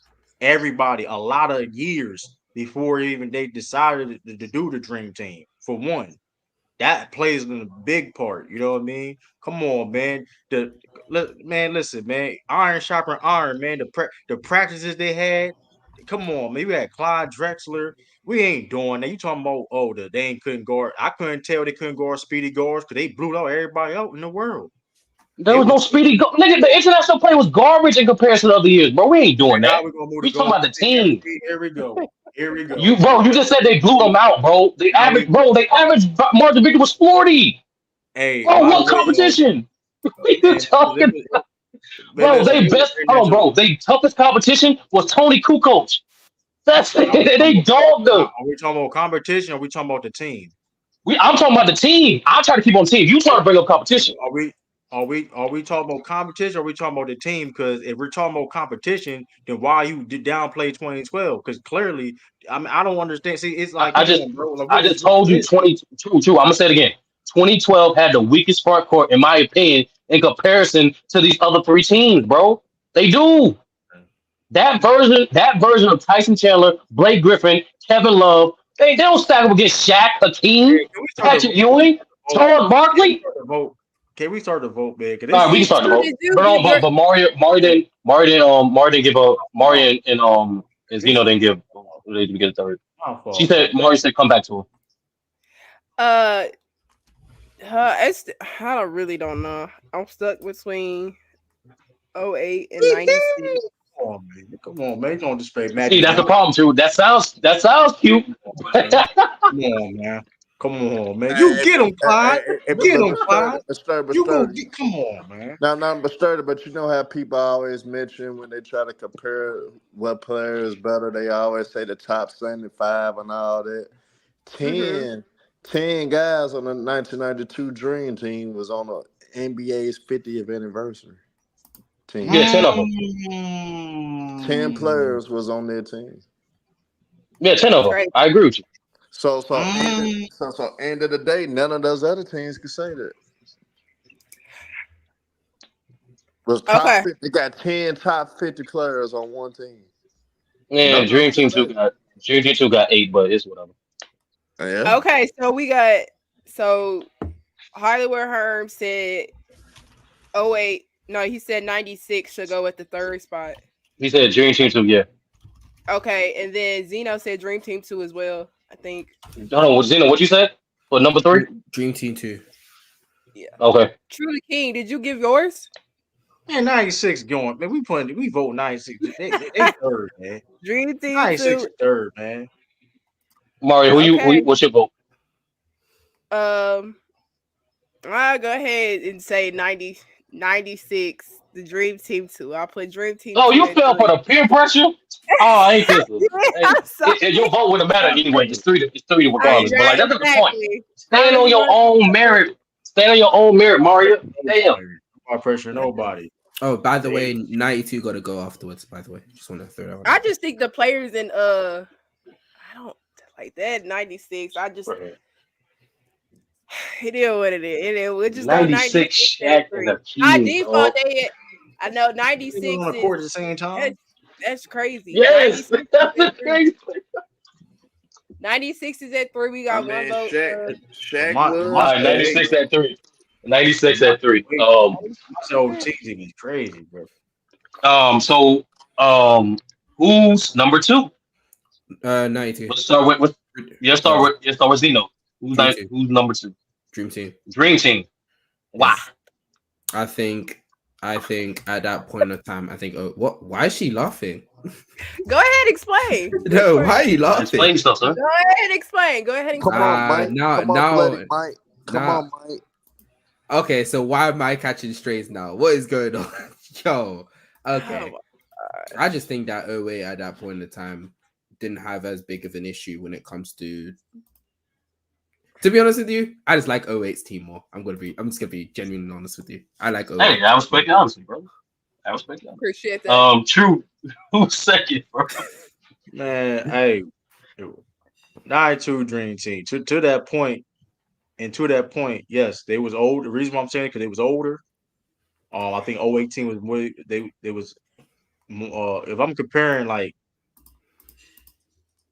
yeah, I'm gonna say 92 because, like I said, it was older. compared to like when it comes to their talent compared to everybody else. I think they're not as versatile as to be number one, in my opinion, and they don't have the best chemistry out of course. I mean, we choose between '08, so yeah, '08. So I mean, I'm choosing nine. I'm choosing 92, man. Yeah, they were the But dream team but for a I minute. changed my argument though. I changed my argument though. Go I ain't ahead, say Herb. Go ahead, Mari. Herb. Who's the number two? I ain't mention age. I just said I said Because age, Mario, bro. you gonna be swing vote, Mario. You gonna be swing vote. Yeah, I got the redeem team at number two. Um, as, Mm. as great as they was, as great as they was though, you know what I'm saying. End of the day, man, nostalgia means a lot. End of the day, I get to that when I get to number one, but I got redeem team number two though. For me, um, I'm be honest. I'm be honest. Uh, I would put 92, but I'm being petty. I want Mario to be the swing vote. I'm picking redeem team at number two just to tie the vote up, just only to tie the vote up. I personally think 90 '08 is better, but I'm still picking 92 for the set just for Mario to do the swing vote. So Here we 2-2 go. piece, Mario. Who you picking? Who's That's second? that's crazy. The redeem Hold team on, is hold on. Real quick, Mario. Real quick, Mario. Who is the superior team? Look the people in the eyes. You gotta the get in the corner. superior team, like the best team out of all the USA teams. Or you just It's want me to probably do the second team? The team I Nah, we think already is here. We already here. We already here. Give the order. Who's first and who's second?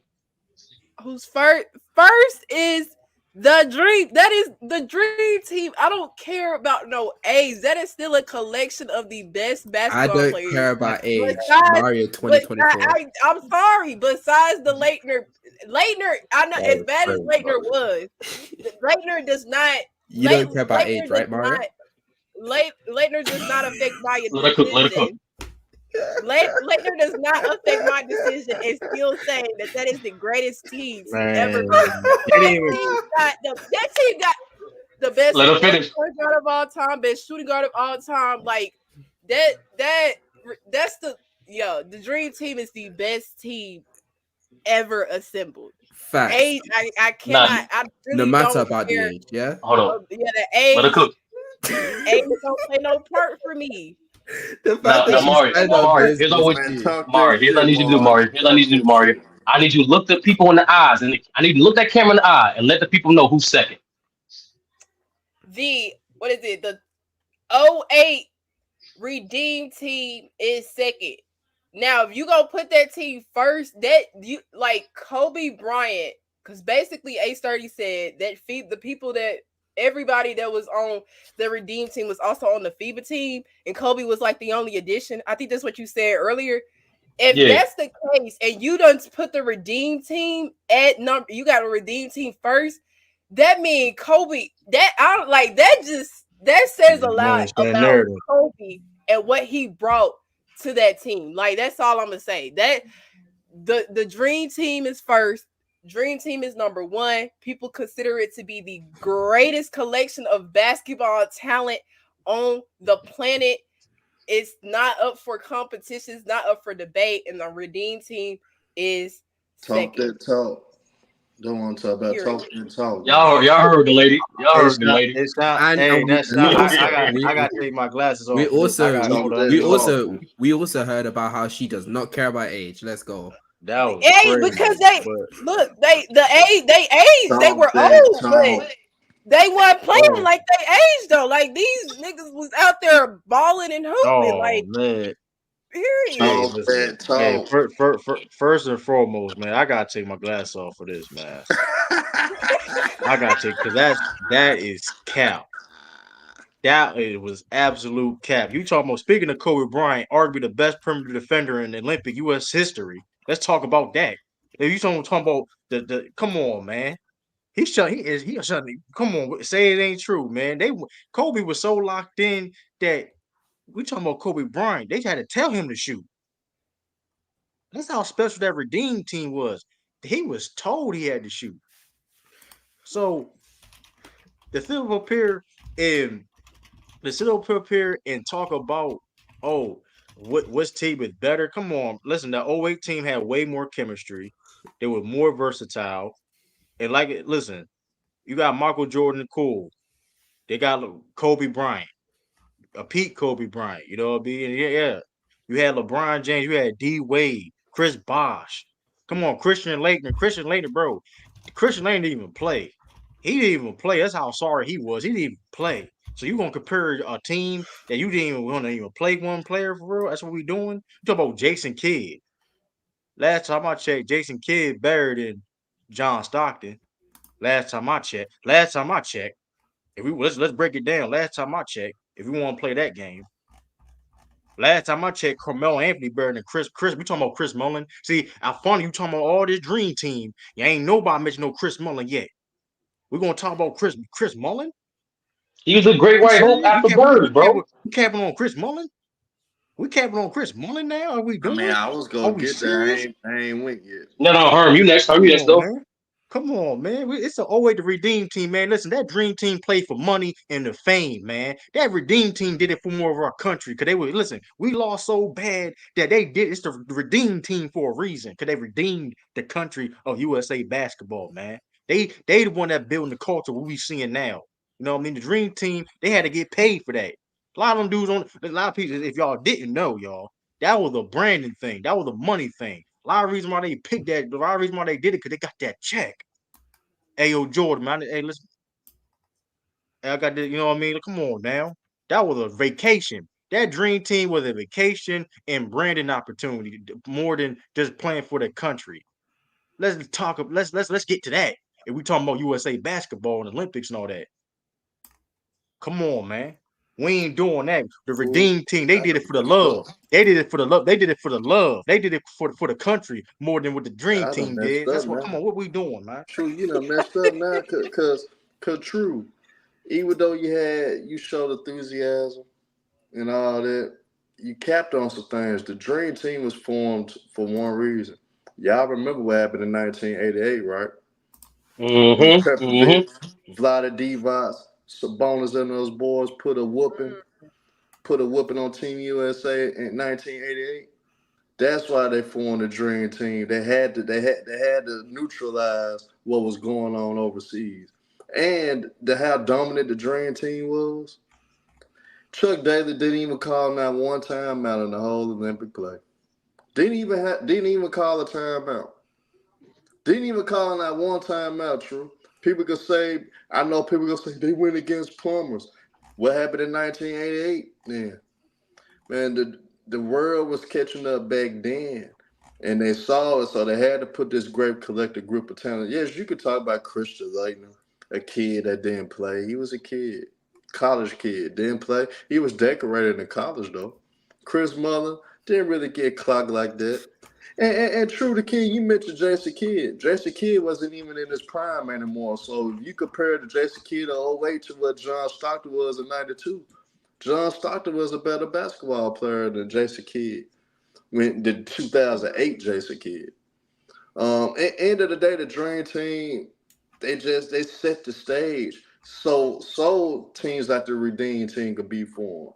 Teams like the Dream Team to be formed. Just so the Team USA could start taking things seriously. Mm-hmm. So end of the day, people could hate on the Dream Team because you may not like the era. You may hate the '90s like Sturdy do. You may don't care for Michael Jordan like most people do. But end of the day, it's not even about Michael Jordan. The team was it was about passing the torch. Larry Bird, Magic Johnson passed the torch to MJ around that time. Man, the 1992 Dream Team. Yes, it's nostalgia. Yes, game evolved ever since the 1992 Dream Team, but they set the stage for USA dominance. And true, you looking for USA dominance now? The Dream Team 2 in 1992 is the epitome of that. Won the games by average of 43 and a half points a game. Man, That's dominance, brother. And sturdy. For you to disrespect the dream team like you did to put them number 3. Everything that you said, which was valid points, but you had to move the 2012 team to number 1 with all the points that you made. They was actually had the best chemistry out of all the teams. Out of all the teams, the 2012 team had the best chemistry. But when it comes to the best Olympic team of all time, it's the Dream Team. They set the stage for everything. Money, power, and respect. Redeem Team had to get respect back.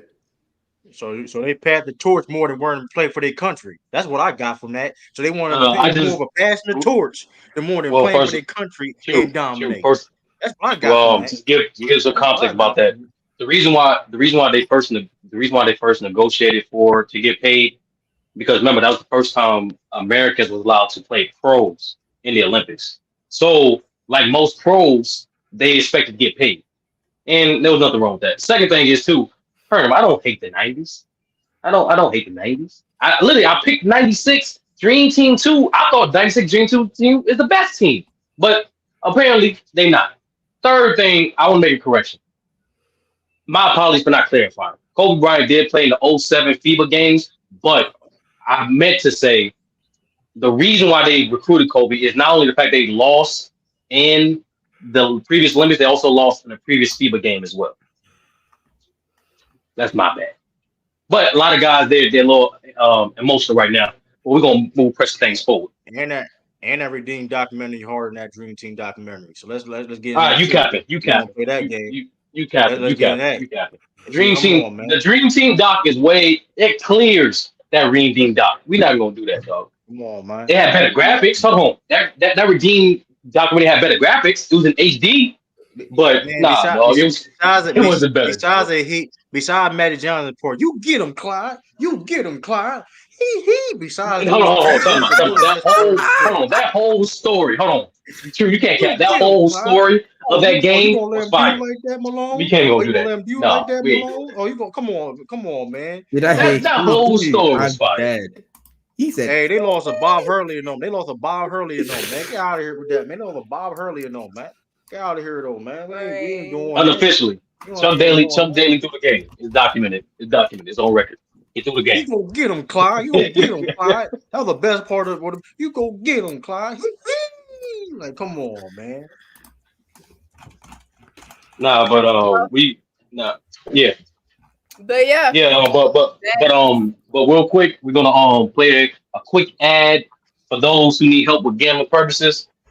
Why not try Sports Duel, bro? With Duel purposes. Sorry, my bad. Why not? Hey, Zeno, everybody, bro. Sometimes you need to make extra money on the side, Zeno. Hey, I don't know about you, Zeno. I'm definitely gonna get some of this Olympic action, but we need to show the people what's the best route and the best option to do so. And that's Profit Duel. I'm here to introduce you guys to a website with guaranteed returns, and it's called Profit Duel. And Profit Duel guarantees your returns by using this thing called match betting. So match betting is basically a process that involves placing 2 bets on the same event to cover all outcomes. And that's the most important thing right there. So there's really no risk. This means we don't win anything, but we also don't lose anything. But in the process of doing that, you are unlocking the generous free bets offered by a multitude of different sports books out there. Let's go ahead and click on some of these offers. I'm going to show you how this process works. But when you click on these offers here, as you can see, sports welcome bonuses, multitude of different bonuses right here, and you have the opportunity to take advantage of all of these offers, and it makes the process so much easier than what you see on some of these other sites. Get Profit Duel and let's start getting this guaranteed cash today. Yeah, y'all go make sure y'all check that out. Profit Duel, make your bets through that website. Next is WNBA talk. A lot of stuff has happened in the past week since the last time we spoke. And we'll start off with obviously the best player in WNBA basketball right now, Miss A'ja Wilson. Is now the franchise leading scorer for the Las Vegas Aces, the 2-time WMVP. WNBA MVP made franchise history over the weekend, surpassing Sophia Young Malcolm to become the team's all-time leading scorer. She did this against the Dallas Wings. In this game, she scored 28 points and had 10 rebounds. The Las Vegas won 104-85 against this team. And in this game, like I said, she became the Aces all-time leading scorer. She reached 4,301 career points, which ended Malcolm, who had 4,300 points. And obviously, since then, she'll continue to add on to, she'll continue to add on more points throughout this. Becky Hammond labeled Asia as the greatest player to ever put on a uniform. I couldn't agree with Becky Hammond. Mario, man, I'm crying, bro. That's just facts. Good. That's just good. That's facts. Her dominance. You could probably make an argument for both ends of the floor. The greatest player to ever put on a Stars or Aces uniform. It's not just what she's doing for our franchise. It's how she moves the needle across the world. She's a special person, special player. Enjoy it because she's a rarity amongst other players. Like her people like her just don't come around. Yo, Asia is just go. She's go. That's facts. She's go. That's good right there, man. There's tears in my eyes right now, man. Let's Zeno kick it off. Let's Zeno kick it off. No. I'm not going crazy. Stop. I hate when Sturdy does this. Yes, you go first, bro. Let's go. Talk about the GOAT. Talk about the GOAT. She's just GOAT. Like, this is something that is clearly like a very big milestone for her. The fact that she's still in her prime. This is not in her later years. How old is Asia? She's 27, right? 27. Reminder, she is 27. And I'm not impressed. Stop. We get it, Herm. We'll get you, Herm. You hating on GOAT. We get it. Just like you hate on LeBron, you hate on this GOAT. We get it.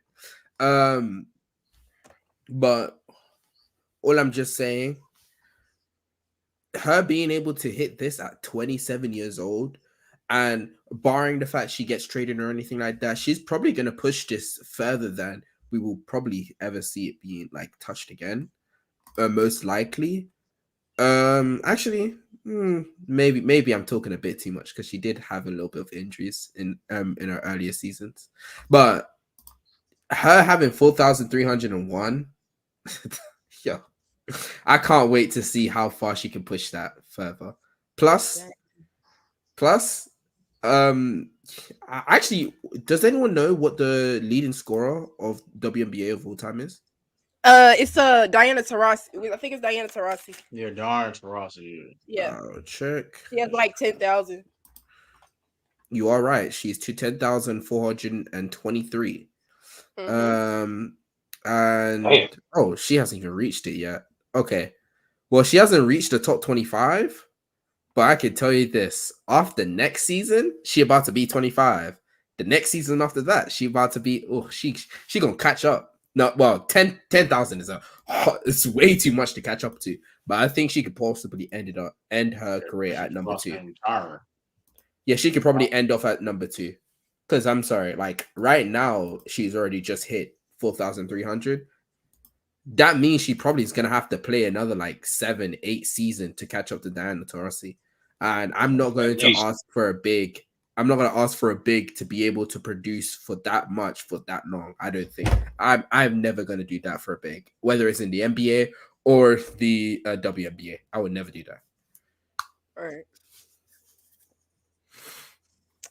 Trudy King, we know you're an Aces fan. What are your thoughts on Miss Wilson? Yeah, he got family. Golden State lover. Congratulations to the Aces best player of all time, Asia Wilson. You know what I mean? This is impressive. If y'all didn't know, Becky Hammond used to be a player, played for the San Antonio Stars. I think she passed. You know what I mean? So, and hopefully forget that that's what the Aces used to be the Stars in San Antonio and then Utah. Why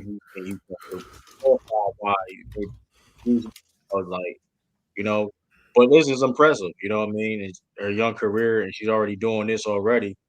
You know what I mean?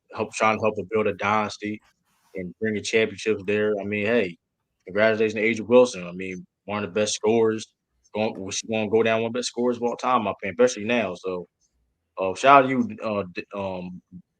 Demond too, whatever your name is. Appreciate you coming in, man. I mean, appreciate all the support. You know what I mean? No profile pic. Weird. Listen, man. But hey, that's dope, man. Like I said, records is meant to be broken. So, hey, that's dope. That's dope. No, but before Mario gives us soliloquy, why aren't you impressed by what Agent Wilson has done? Man, I need to cook Asia Wilson. That's what I need to do. Because y'all be going too far. And the reason why y'all go too far, try to give a GOAT status, she ain't accomplished nowhere near what the other greats of the WNBA have done. And talk about all-time leader scorer for the Aces. Hell, the Aces ain't been in the league that long, so I'm damn sure not impressed with her being the all-time leader scorer for the Aces. I can see they been in the WNBA the whole time. They just really got to her. So there's nothing to really brag about or go overboard with the hype about that. She's the best player in the league. Just enjoy her being the best player in the league, and once her career, then you can go there. She ain't nowhere near as Cynthia Cooper. She ain't even on a Cheryl Swoops level. She ain't even on the oldest player in the league, Diana Taurasi level yet. So she got ways to go. So just enjoy her greatness and let her build her legacy up, because she ain't nowhere near GOAT status. So for people to go overboard with that, they are crazy and caught up in the moment. Just caught up in the moment. That's all it is. Just caught up in the moment. But shout out to Asia Wilson for being the best player in the WNBA. But you got a long way to go to be mentioned in the GOAT conversation for the best women's player of all time. To be honest, Asia does not have a long ways to go. If she continues playing at this level for the rest of this season going into the playoffs, because the Aces should make the playoffs and they could potentially make the finals, it's not out of the realms of possibilities. She is I could put her top 2 as one of the greatest players of all time in WNBA history. We're talking about a player. We're talking about a player. If I'm not mistaken, she still leads the league in points per game. She's averaging a double-double. She's in conversation right now. She leads the case for most valuable player in the league, and I don't think it's close. Nobody comes close. Nobody comes close right now in MVP voting with Asia. And right now, she's top 3. She could finish top 3 in Defensive Player of the Year. She averages I think she's like top 10 in both steals and blocks. So she's giving you offensive production and defensive production, all while being the best player on her team and the best player in the league. Definitely, with this one season she's having, she could finish GOAT level. She could finish as the greatest player of all time. And talk to that nigga Mario. Talk to that nigga Mario. And guess what? There's no point in her having to play more years if she could finish with a D-point, an MVP, a potential. Swoops got 3 of those. Finals MVP. You see. The finals MVP, man. This is why Mario, you being 23 years old, you kind of wet behind the ears, man. You need to do more research. You actually need to study back in the day right quick and study the history of the game. Cheryl Swoops got multiple Defensive Player of the Years. Cheryl Swoops got 3 MVPs. Cheryl Swoops came into the league and won 4 straight damn titles in her first 4 years in the league. But if I'm not mistaken, if Asia wins if she wins if she wins the championship this year, if I'm not mistaken, that's like 2 in a row. If she wins D-point, like she's on track. Cheryl Swoops in Defensive Player of the Year 1 consecutively. So my nigga, she's on par with these other people. She's on par with Cheryl Swoops. She dang near Don DeMarco. She is cooking, man. She's Don DeMarco. So I'm gonna test your knowledge. How many Defensive Player of the Year Cheryl Swoops got? She's got 3 or 4 consecutively. Asia Wilson is on pace to get exactly what Cheryl Swoops got with the D-points too. If I'm not mistaken, it'll No, be Adrian Wilson. Adrian Wilson ain't Oh, never won pace. consecutive defensive player of the years. She never done that. Yeah, Cheryl Swoops did that. Cheryl Swoops did it. let me And look. winning MVPs in the same season as well. Man, look, she got a long way to go. Is she the best player in the league, Mario? Hell yeah, she's the best player in the league. But to talk about GOAT status, I'm sorry, sweetheart. We from the same city. But you are out of your mind and you just caught up in the moment. What you been drinking? Green tea shots early today? That's Yeah, crazy. They okay. healthy. They But healthy see, for Green you. shots Fight early back. no, Don't let him talk. Don't She let him does talk. have. You tripping. She's got 2 consecutive D points. She won in 2022. She won in 2023, and she has the potential to win in 2024. That's 3 consecutively. If I'm not mistaken, that's only one minus That's Cheryl some Swoops. I think Schwartz got 4. Herm. That's Yeah. some Dwight Howard stuff, Herm. That's I mean, impressive. Cheryl Swoops did it as a guard. She did it as a guard. That makes my point even more valid. She was a guard Man, doing it. I Man, mean, look, shout out to Cheryl Swoops, but she was the Kobe Bryant of the WNBA. Like, let's calm down, nah, bro. that's Like, cap. She was playing. True. And this the crazy part. This motherfucker come back for pregnancies, winning MVPs. After dropping the no, she baby, was she won cold. She MVP. was cold, but she Man, was come legit on, like the man. Kobe Y'all Bryant. She was legit the Well, Kobe. Herm, I do Kobe it. Herm, I'm Bryant. working on it. Herm, definitely. Trust me. Age is working on it. I promise you. Age All ain't I'm finna saying have is no though, baby. age. All I'm She saying is ain't this, finna have no age. baby. All I'm saying is These this women though, too age. selfish. She ain't finna drop When no she All when I'm baby. she come saying, across me, she will.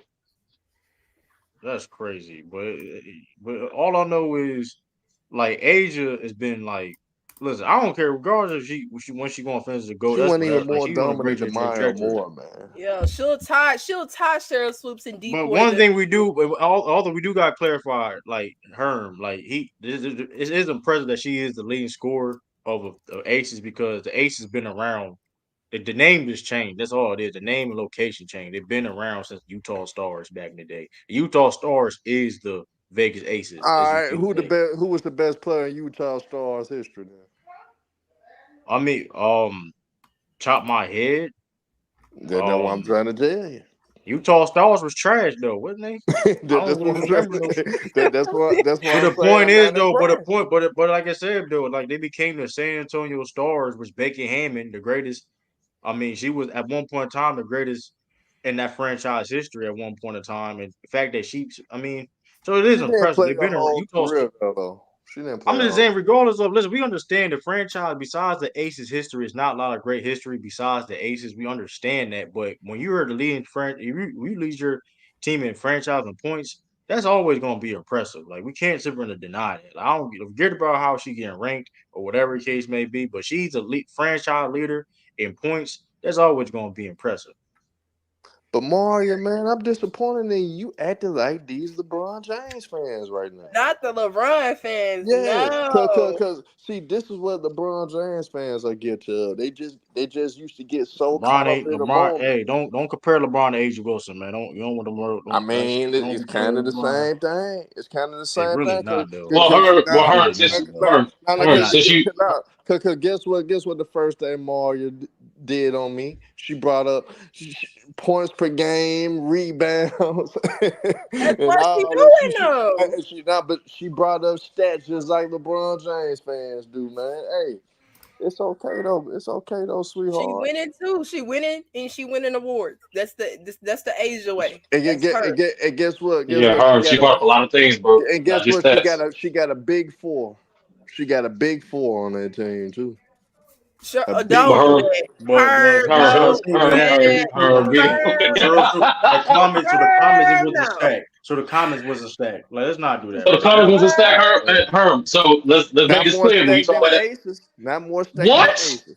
Not All more right, stacked we than can move the on. Aces. We can move on. Hey, and We can move with on, that we can dog. move on. We can move We can move on. on. Yo, Yeah, Hey, we can because move her on, is we man. can acting move a on. old Dang. man right That's now. That was crazy. That comment team was crazy. That was an all-star team. Go So, ahead, Mario, man. all right. How many Olympians do the Aces got on the roster now? that's nasty work. That is You Nah, that net, don't bro. mean Man, Mario, how let's move many that on. This don't dude, mean Olympians the he playing Aces anything. dirty. got? It doesn't mean He anything. playing dirty. He playing How dirty. many He playing dirty. Olympians the Very Aces got? dirty. Very How dirty. many Olympians the Aces got? Answer the question. You had Tina Thompson. What player on the Aces better than Tina Thompson and Cynthia Cooper? Chelsea Plum. Oh, Not better you than won. You got that, Yeah. Chip. You got that, Chip. I'm You got that, going Chip. there. You got that. You got that. crazy. That's But crazy. we gotta That move on. Crazy. I do want to give a shout out to Tina Charles.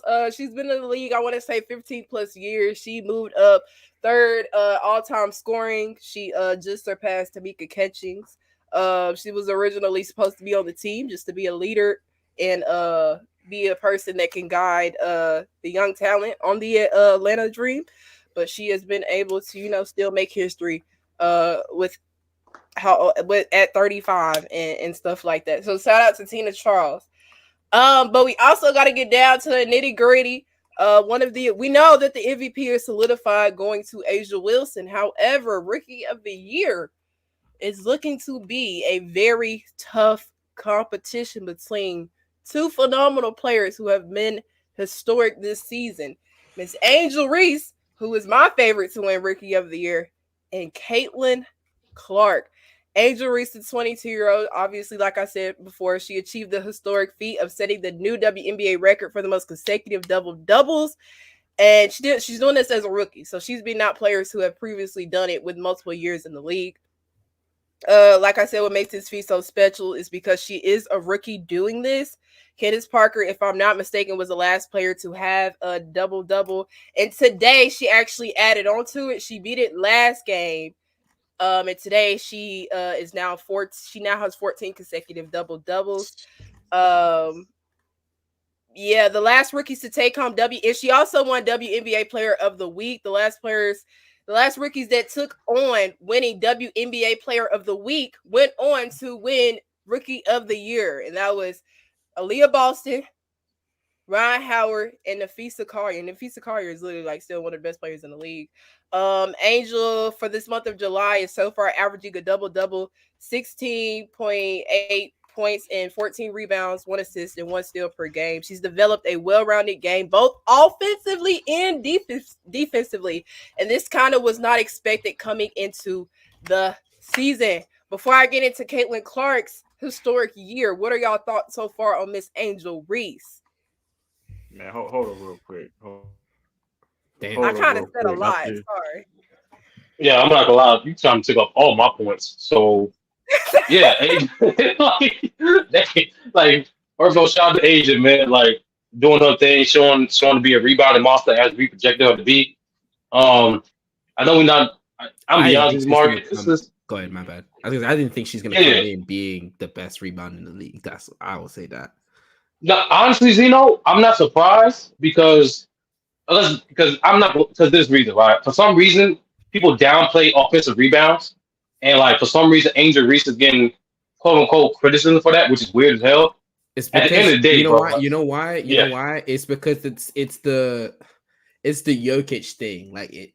People. It's weird because the only people that I've ever heard get criticized for that was Drummond and now Angel Reese, where they miss some shots and then they grab their own rebounds and then they put it back. Every other player that I think does stuff like that, Zion, Jokic, the big that used to play for Houston but then went to the Sixers in the 90s. Moses Malone. Those three players, even Embiid to a certain point when he gets to the rim, he kind of does that. No one else outside of Derrick, it was called Drummond and Angel Reese gets flack for doing that, and it's weird to me. But hey, yeah, to me, it's a skill. It's a skill at the end of the day. For those who understand, bro, let me just explain this, and now we got you. Here's the thing: when you do that, you're essentially reestablishing position. So as we know in basketball, once you establish your pivot foot, you stuck there. It's a wrap. So you're gonna pass and shoot. So if the option for me to get the ball off the glass and give myself a better position, that is a skill. So Angel Reese, from Moses to Drummond to even Jokic to Angel Reese, there is no criticism for that because that is a skill. Just because it's not a quote unquote pretty skill don't mean he's not respected. And shout out to Angel Reese for like not only showing the great rebound she is, but also let's be honest, like I didn't think she was scored as well. I didn't think she was scored as well. I didn't think her defense would be this well at this stage of her career yet. Obviously, there's more long way to go, but like just show like those stats that Mark presented, that shows how much a beast she is, a beast she's going to be. That is fact. Going to be a beast. True to King. I'm gonna do Herm last because I feel like Herm probably got some negativity. So True to King, what are your thoughts on I try to tell y'all, man. I try to tell y'all about. Listen, I'm trying to tell y'all about Angel Reese, man. I've been on the train. Yeah, you also been on the Los Angeles Vegas train, so we know you like to ride back. It's not about. Listen, hey, this is what it is though. Like you like riding, yeah? Is that what you want to say? That's cap. Hey, listen, I already told y'all about that was crazy. I already told y'all like I've been on the wave. Y'all late. I told y'all. You've been riding, yeah. Well, Angel Reese, I never said that. I don't know why you keep saying that because I never said that. But one thing, it's all about you.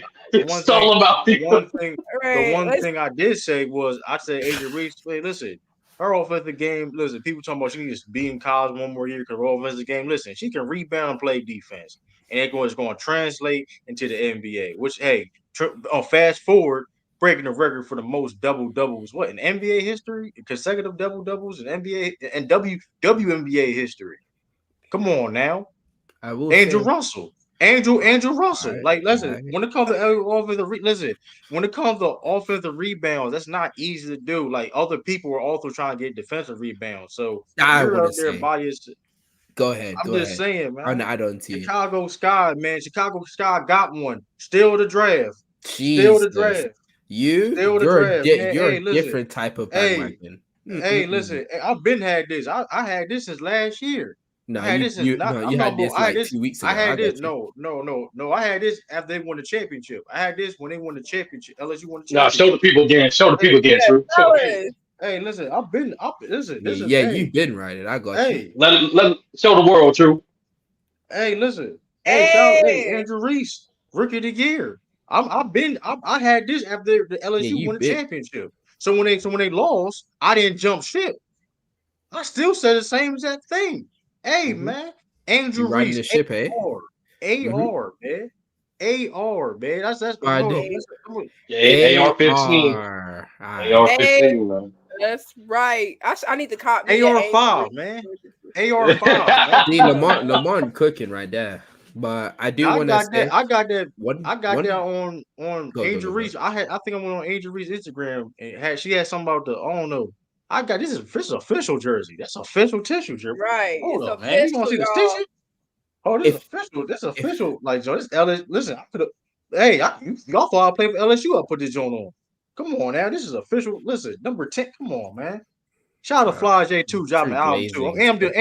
And Flagg dropped that album, man.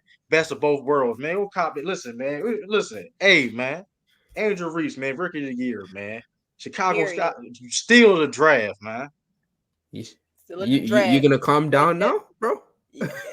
I've already calm. I was calm. No, it's okay to be hyped about this. You want me to turn up. Reason to be hyped. Hollywood Herb, what are your thoughts on Miss Angel before we get into you about to say Caitlin Clark? We know. Nah, Angel Reese Rookie of the Year. Wow. Oh my God. You changed your taste. Crazy. And to be honest, as she's playing, she should be in the MVP conversation. Yeah, we can move on. I can't say that, but hey, Herb, why you do that, bro? Like, he finds a way. He finds a way just to come from left field, though. Like, wait. What did he say? He said with the way she plays, she should be an MVP conversation.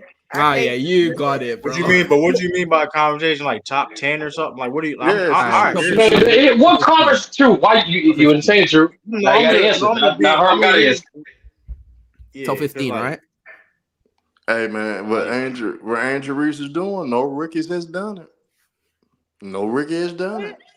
on the level she has done it, getting all those double doubles, all those rebounds. Okay. She's breaking records as a rookie. Mm-hmm. She's All getting this better hate on and A'ja better. Wilson is She's crazy. getting better and better as the season go on. And don't act like y'all haven't put losers in MVP competition before. She not a loser. See, that's why you just be chatting. She not a loser. Chicago the top 3 in the Her East. You team just is chatting. losing. You chatting. You Her know team they one of the best teams in the WNBA. They not one of the best. Chicago is not the Yes, what? they are. They Top bro. three They team in the hold up, East. bro. They Hold they up. very They're the mid. third team. They're not trash. Hold on. They're mid. Yeah, like Yeah, they're like they're in the mid. Yeah, I middle. mean, I don't know. I don't know what her. Yeah. Right now, they're they're not trash. They They third they in the not East. They winning. third in the East. They fifth. 9-12. You can, I- but still, Wait, though, did they they just third win in the East today? still. Did they just win today? Yeah, they won today. Oh, okay, I got you. Okay. Yeah. But I'm we just saying got they, everybody takes on Angel. Zeno, you spoke right. No, I didn't. Yeah, you cut me Oh. off. Then Oh yeah, I dude, forgot about that. My bad. I like cutting off study. My bad. But if you want to go, you can still go.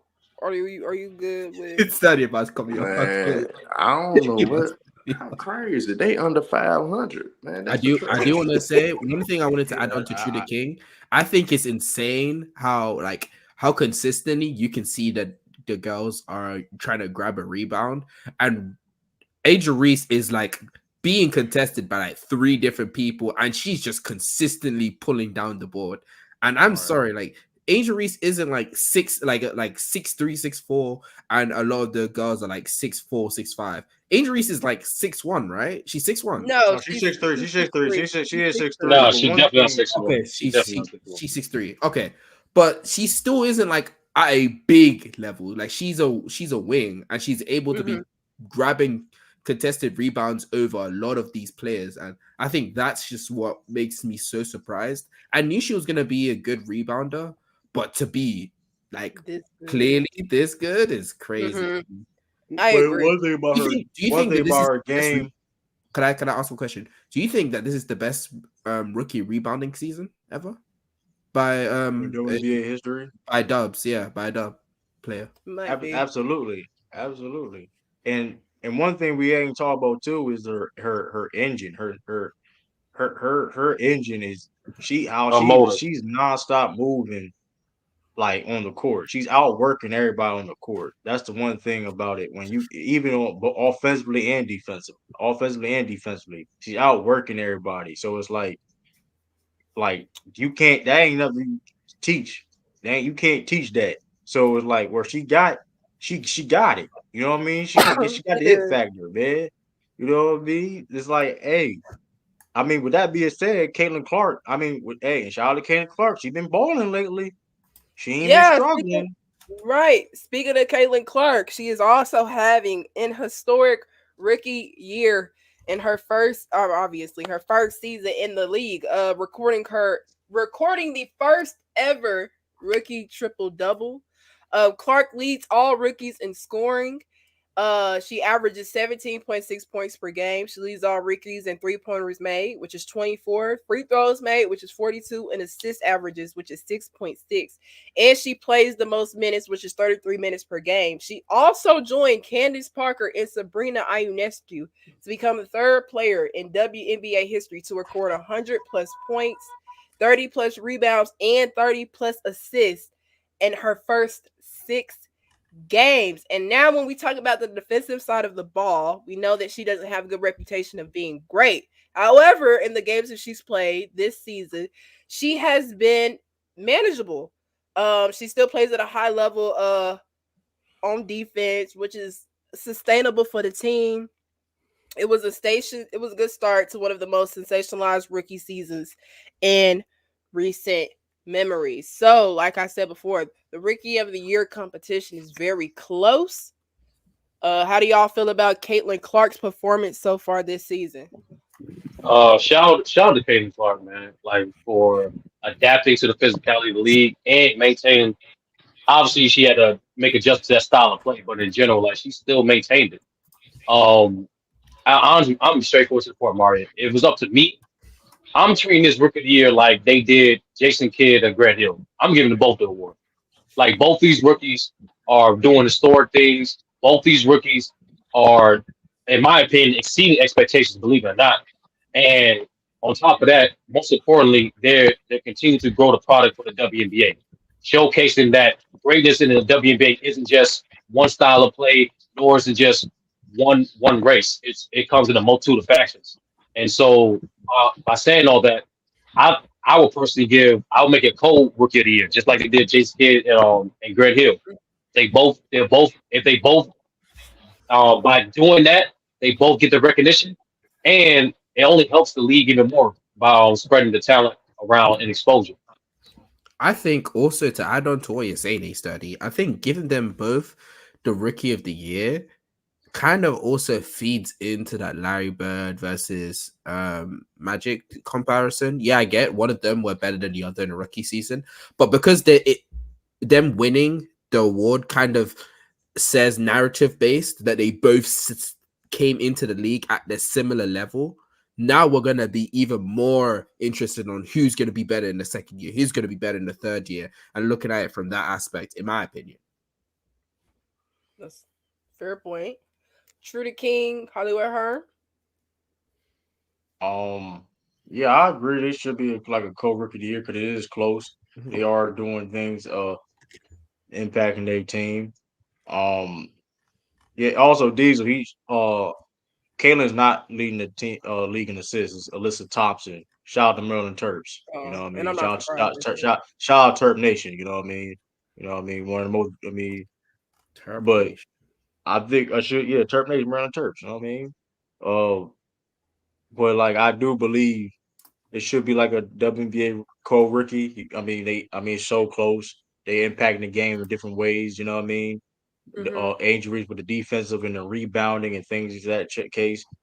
And of course, Caitlin Clark is offensively what she's bringing, versatility as a scorer. So I mean, you can do both. You know what I mean? Both one of them. I mean, listen, they one of the best players in the league already for what they are. So I mean, Facts. so I'm not mad at that.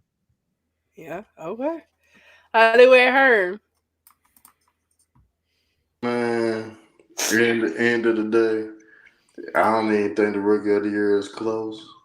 I think Angel Reese should flat out win it. In my opinion, I just think that she had above shoulders. She exceeded because a lot of people didn't really see her getting double doubles at the rate she's getting because of the way they viewed her offensively.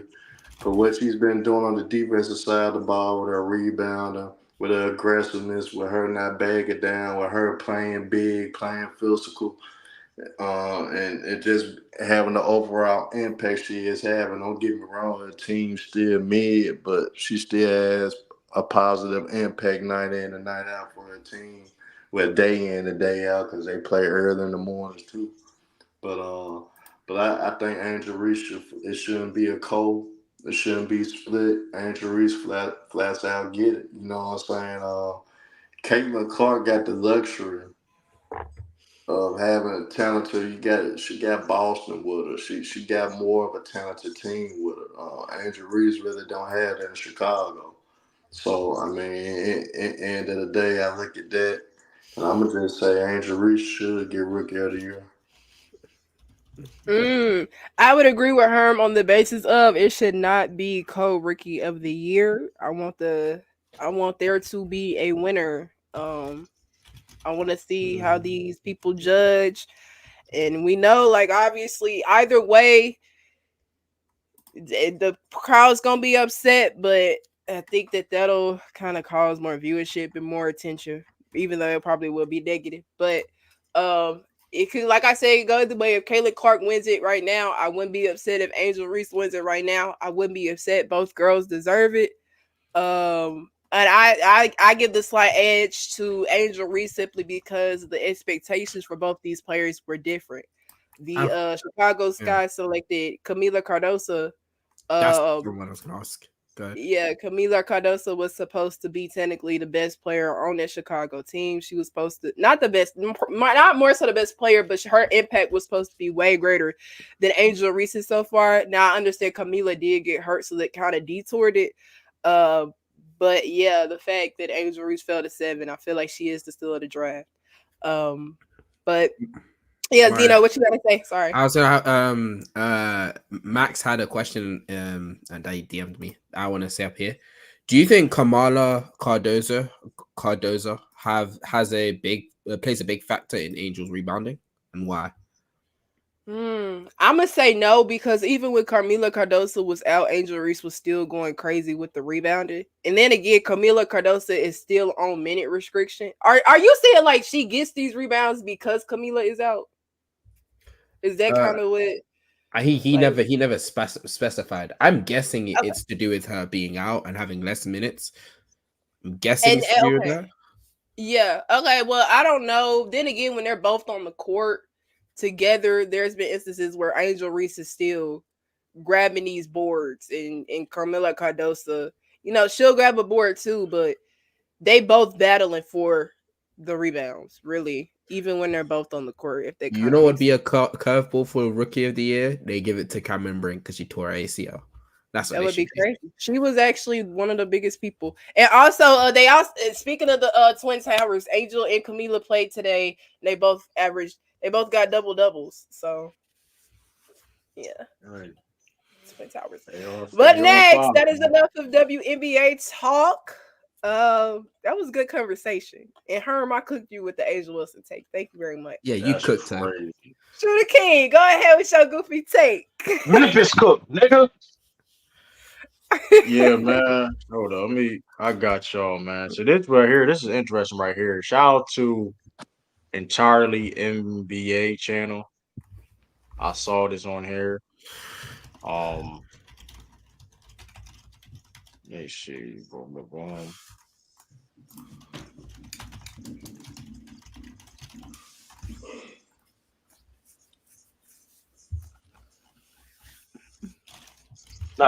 You still gotta talk to. You still gotta let people know what's going on.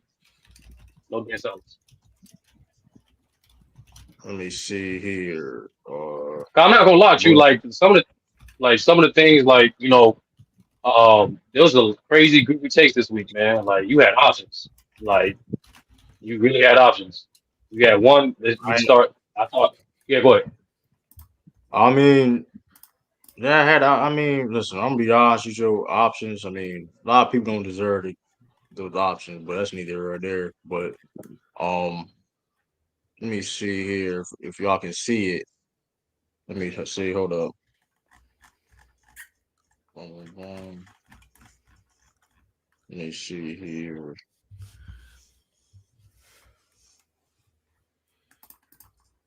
There we go. Oh, I completely agree. Yeah. The whole game, only the last 5 minutes matters. It's just like basket, back and forth. I get it. You guys can score baskets. Cool. Like, fucking, you should be able to. And all it is like muscle memory. Like, if I were to sit on a court every single day, practice. Yeah, no shit. I'm going to be able to hit whatever shot I can do. So then it's like, we've established you guys can score baskets. What else can you do? And it's like, not really much if it's about stamina. Do track. And also, it depends on, like, fucking genetic freaks. Like, not in a bad way, just, like, in a good way. Like, how about just lower the fucking baskets? Like, lower them? Jackie's not impressed with basketball players. Oh, I completely agree. Yeah. The whole game, only the last 5 minutes matters. It's just like basket, back and forth. I get it. Yeah, so basically she's saying basketball players not are unimpressive athletes, which is crazy. It's like that was the good. Sorry, I keep trying to. Yeah, good. Yeah, that I didn't. I'm trying, like, it's still confusing on, like, I don't know who she is, to be honest with you. I just saw it on Entirely NBA. They be doing stuff, covering NBA topics, whatever. And I just saw that on my timeline, I think on whatever. And that's what happened. I'm like, whoa. So basketball players aren't impressive athletes. Like, in comparison to other, but still, I'm sorry. I'm sorry. It's like, no, it's not, because I think what people figure or don't understand, like,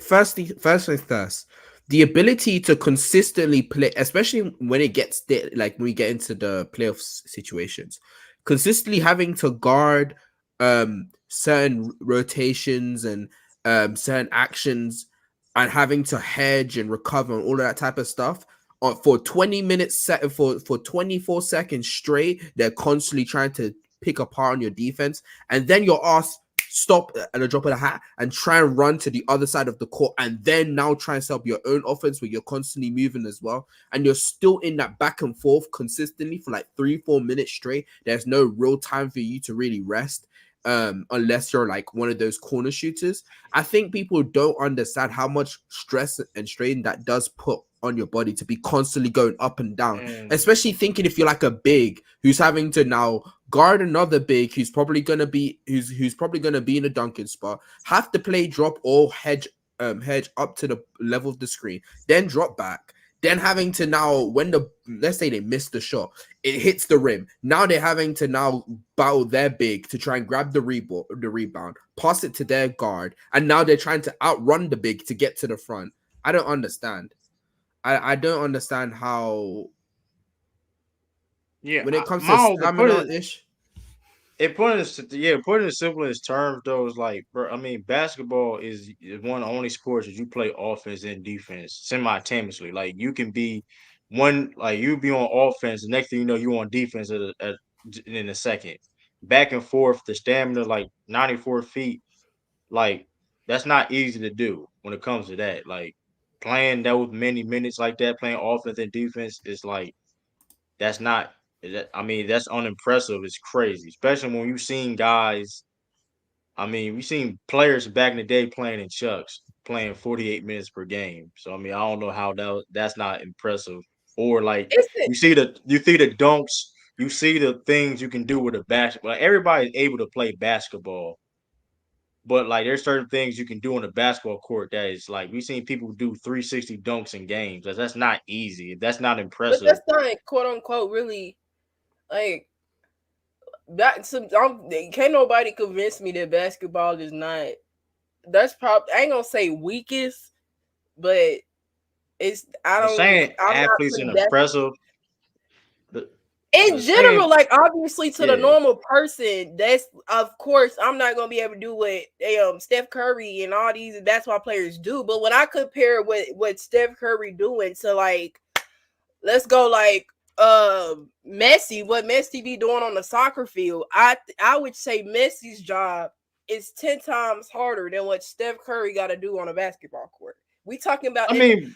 Maybe, if you compare, and that's always you can always debate that. But the problem is just like when she says unimpressive, like when it's on the muscle memory. First of all, you can have all the muscle memory in the world. A lot of people can't. We still haven't seen nobody shoot like Steph Curry ever. That's true. You know what I mean? You still have certain people that do certain skill sets. Like for example, Angel Reese. We just brought her up. I mean, she's doing something that a lot of people in her female basketball have never done. You know what I mean? So it's like when you're talking about unimpressive athletes, having a knock for the ball, like rebounding, which is like it takes, you know what I mean, athletic ability when it comes to timing and things of that nature. Shooting, Herm just applied. That's crazy. K26 is wild. But that's a dumb take though. Like lateral quickness and sliding your feet, playing defense. Like it just I don't like. You can say other sports are harder, which is that's a whole nother conversation. But like saying basketball players are unimpressive athletes is insane when you have to really do things you have to read and react on everything. You have to read and react at a high level and still be athletic doing so. So it's like that was just goofy take of the week. I mean. You did lower the hoop more to be more impressive. That makes it even easier. Lowering the hoop makes it easier. The fact that you just a 10-foot hoop and I can do this and that and fit like Kyrie Irving. Like we've seen Kyrie Irving, like that's not like that's athletic ability. Like that's don't take. Listen, I know people that have been practicing their ball handling forever. They don't do the things that we see other people able to do. So it's like. That was goofy. That's why can I hold on? Man, I gotta cook them real up, quick, man. real quick. I know you got all the time in the world to cook them on. I got to make this quick. honestly, and it's more so pushed back to Mario. Like the average NBA player per game, they run about 2.5 miles a game. The average NBA player run around 2.5 miles per game. We're not talking about the crazy elite condition players like a Steph Curry who gives you about maybe 3 or 4 miles. We're not talking about guys like that. We're talking about just the average NBA player gives you nearly 3 miles a game. And then that's not taking the fact that level of coordination that you need. The rim is a 10-foot rim, dog. It's a 10-foot rim. So you're able to leap multiple inches off the ground. From most of guys, it's 30 to 40 inches just to get to touch the rim. And so for that to happen, that requires an immense amount of athleticism. Now, I get it. Like each sport has their own degree of difficulty and their own degree of athletic challenges. However, when it comes to basketball, real talk on a season-to-season basis. When it comes to basketball on a season-to-season basis, no sport gives you more wear and tear, especially on lower body. These guys play. I'm about to finish, right? These guys on a season-by-season basis play 82 games, dog. Even with the least amount of back-to-backs in today's NBA, they still got back-to-backs. They still got 5 games in 7 nights. They still got 4 games in 6 nights. And the thing is, as fans, we just don't see the recovery process of NBA players. That's why we don't think it takes that much degree of difficulty as athleticism, which it does. It's a high degree of athleticism and coordination. You can say other sports are better or the sports are more difficult, but when it comes to athleticism, especially for the NBA, you need a high level just to make it there. Extreme high level. And like I said before, from just basic conditioning and being able to run at least 3 miles a game, that should let you know how difficult basketball is at highest level is. I'm disappointed in Sturdy because the sport that is more grueling, that is more taxing on the body than basketball is baseball.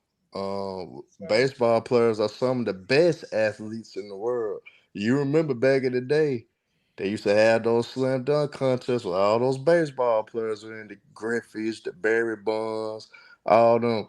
If you could really play baseball, you could play every sport in the world. Because baseball, unlike other sports, it takes coordination. It takes a lot of, you gotta be strong mentally as well. But baseball works all the extremities.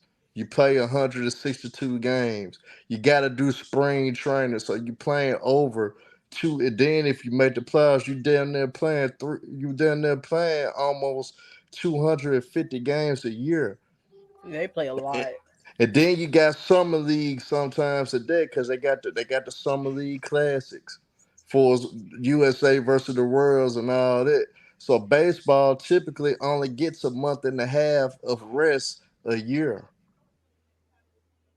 So end of the day, to me, baseball players, but in all actuality,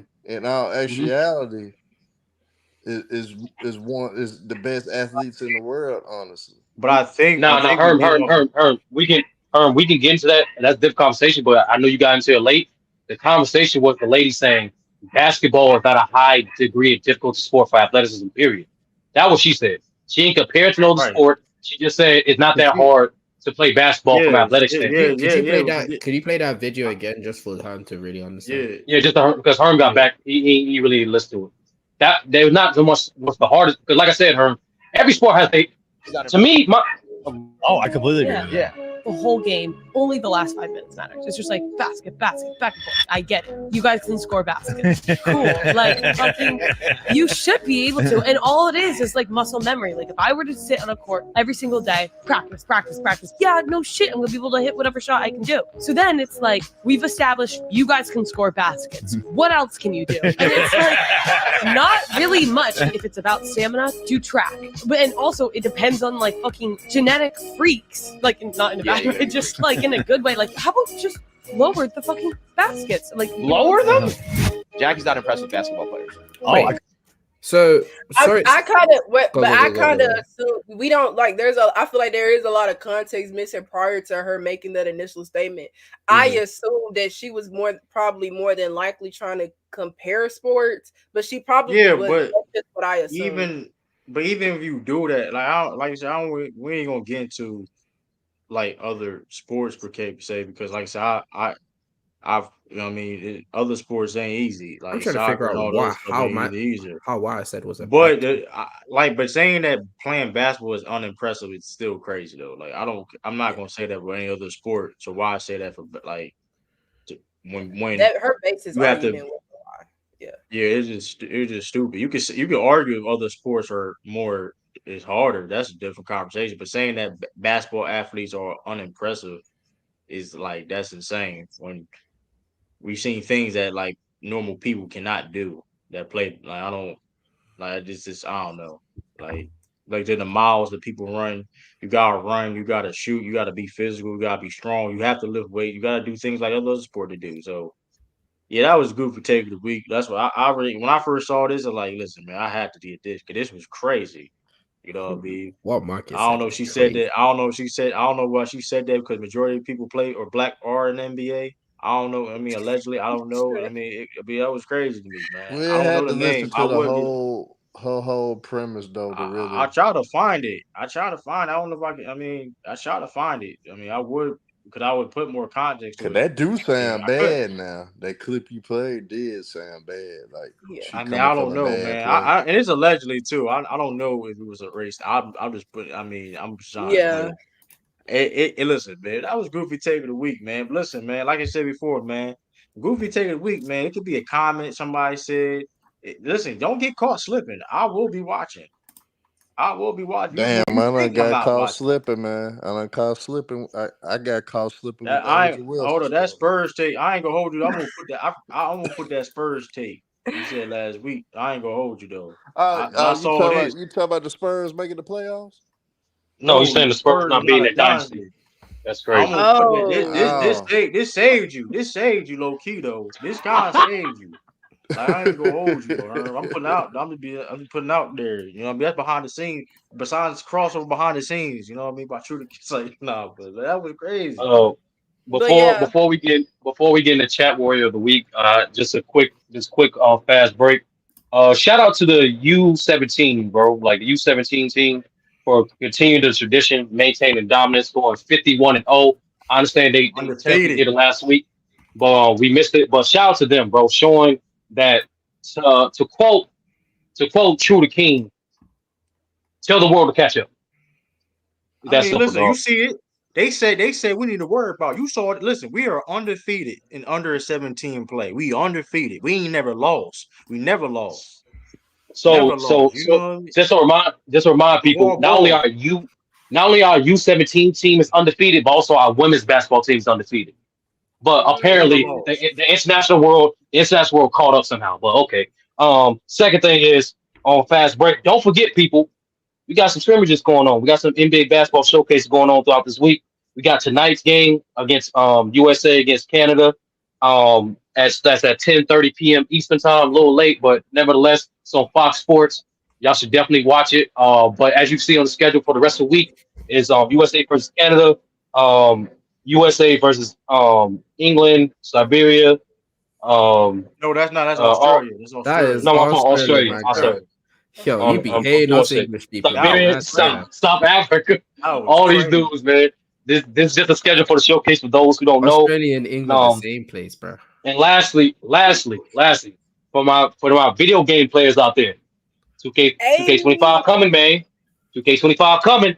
As y'all can see, Damn. they did something different. They did something different. Not only with Jason Tatum be on the cover, but also this is the first 2K cover where you can buy a WNBA player with the NBA player on the cover. And obviously we got the Legend Edition right there on the far right with Vince Carter, one of the most greatest in-game dunkers of all time, doing what he does best. So just to let y'all be aware, 2K25 coming out, and that's the covers for the upcoming game. Hey man, first I time to be wonder on the why they cover since chose Kyrie Irving. Tatum. They should have given it to Jaylen Brown, if anybody. No, so Man, listen, Mari, just to add context to it, majority of the time the people that get on these covers for these video games is go by marketability. So let's be honest. Not only Tatum is popularity.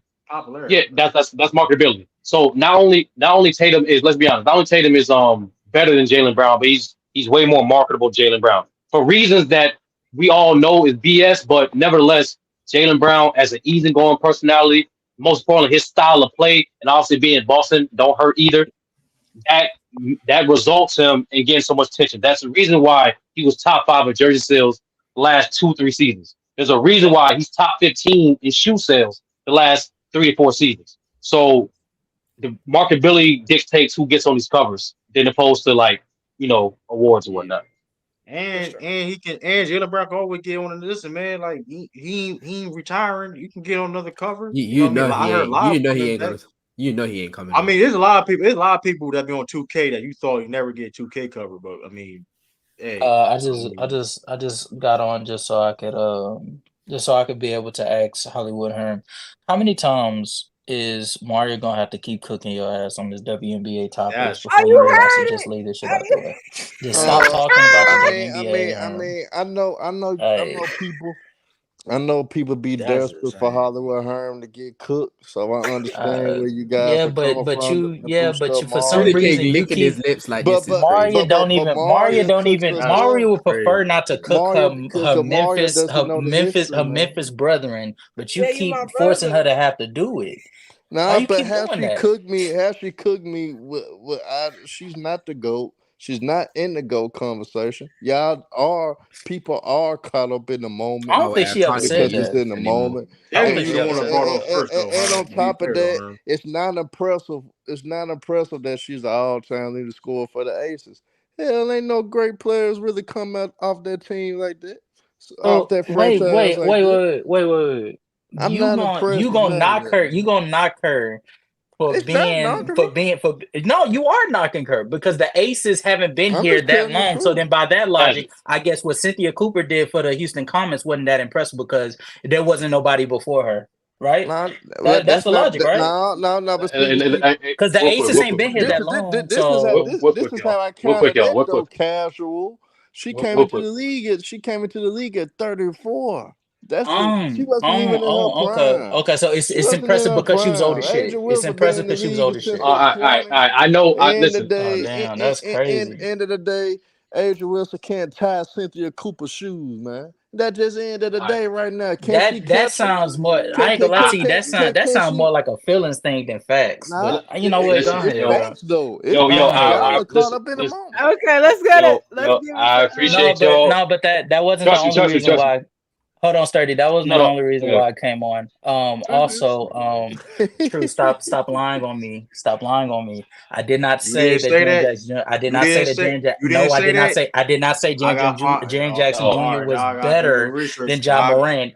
I said that Jaren Jackson Jr. was more impactful than Ja Morant. That's still cap. That is not. Listen, whether you did it, just say my name right. But then also, and then also to Zeno, I said that you were arguing you weren't arguing her point because she wasn't talking about the degree of physicality or anything like that when it came to basketball. That wasn't my point, though. She was talking about athleticism. Zeno, can you let me finish before you damn attack it? God damn. You were talking about how when it comes to athletes in basketball, them having to run down and back and on a consistent basis and having to play defense while also having to go on the offensive end and have to produce. You were talking about how it can be hard on their joints and that's underrated. That wasn't her point. Her point was the degree of difficulty as far as playing basketball is not that impressive. So that's all I was saying. You weren't arguing her point. I was arguing the stamina part where she was talking about how if you want to go stamina, you can go to track. So then why did you bring up her joints? Why did you bring up joints? I never said joint once, but I was talking about how bigs had to deal with for example, having to go up to the level, then also getting back in the drop position, also dealing with their own bigs. When the ball misses, they have to grab rebounds, guard their own man, pass it to their guard, and then also outrun their big on the opposite end. I'm talking about the fact that they're dealing with all of that in what's called small amount of time, and then also having to then try and screen and help on the offensive end. What the whole point of my point was, they're doing so much movement in small times, and they're asked to do so on both sides of the court consistently. And that's why you see, like, for example, if I remember, was it 2019 or 2022? It was either one of those two seasons where this was the season where they were trying to stop the fouling issue. You know how when James Harden, it was 2022, because I think 2022 is when James Harden came to the Sixers. Yes, it was that year where they were cutting down on the foul calling, and when they're cutting down on the foul calling, and if you remember, a lot of the times you were seeing players like start to slow down during the regular season, and it's because when they started realizing, when fouls are not being called, a lot of the times where they're getting rest for free throws and all that type of stuff stops happening. They're having to constantly play this type of intensity for 4, 5, 6 minutes straight, and a lot of them are not used to doing that. That's what I was trying to speak about. I was trying to speak about the amount of intensity they're going through at a short period of time and how much that they're having to do. It was nothing to do with necessarily physicality. It's more due to the amount of time that they're running and moving in a set amount of time is what I was trying to talk about. Well, that's a good point, but you didn't say all of that, so I don't know. Yeah, because all right. I mean, if I'm gonna hey. I love talking sports with you guys, but we definitely got to wrap this up. We got one more. We just got to do Chat Warrior, and then Herm got an announcement to make. So, panelists, Chat Warrior. who do y'all think is Chat Warrior of the day? Chat Warrior, ironically, is the host. Mario knows best. She was up in the chat chatting it up. And Unfortunately, Mario is excluded from this award. I get it. She can't win it every time. But my favorite one was my favorite one was Diesel 754. Ain't that right, Mario? Nah, Diesel may got it. I ain't gonna lie, Diesel. Mario is not crazy. She's not. Hey, Diesel 754 got it, bro. He was cooking. Ain't that right, Mario? Yeah, I ain't gonna lie to you, but that Pythagoras 3-1 photo seriously deserves to be considered. I vote for him. Yeah, Diesel. I ain't gonna lie, Diesel made chat warrior. Diesel ain't even messaged in like 20 minutes, man. What are we talking about here, bro? That message was the goat. It was the goat, man. Mario even thinks he was the goat. So all right, so who deserves it? Pythagoras. I pick Diesel, maybe. Pythagoras. I'm gonna stop trolling. Go give Pythagoras. All right, so I thought let's debate basketball. Sorry. Let's debate basketball. All right, so how about this? We're gonna do what the NBA. How about this? We're gonna do what the WNBA should do. We're gonna split the award between Pythagoras and Let's Debate Basketball. All right, you praising losing right there. We ain't doing that. Hey, it is what it is. It is what it is. Yeah, but nevertheless, Herm, are you ready? Are you ready for your announcement, sir? Oh, you yeah, pregnant? Most definitely, bro. No, I'm not pregnant. Oh, my bad. But at the end of the day, the announcement I'm gonna make, man, I went to the motherland. I found a long lost brother that everybody been missing. Everybody been wondering where he's been. I found a young brother in the motherland named Young Africa. Oh, okay. I found Young Africa, man. And we go get together. Wait, let her. No, let him get his all. Let him get his all. I found my brother. I found my brother, Young Africa, in the motherland, man. Chopped it up. And he said he want to make his return back to FYF Sports Debates. So, man, we gonna do a show. We gonna go ahead and do a show together called Full Court Press with Young Africa and Hollywood Herm. Hey, it's gonna debut Saturday, 7 p.m. Eastern time. Man, so Young Africa is back, y'all. Young Africa, I had to dig deep in the jungle for this brother, but he's back and he's ready to cook. Crazy. And he said he wants all the smoke. Deep in the jungle is nuts. Hey, he wants all the smoke with all these bums that been talking this basketball talk lately, man. He wants all the smoke. So Herm, I want to let you know two things. One, you finna be battling. Mine.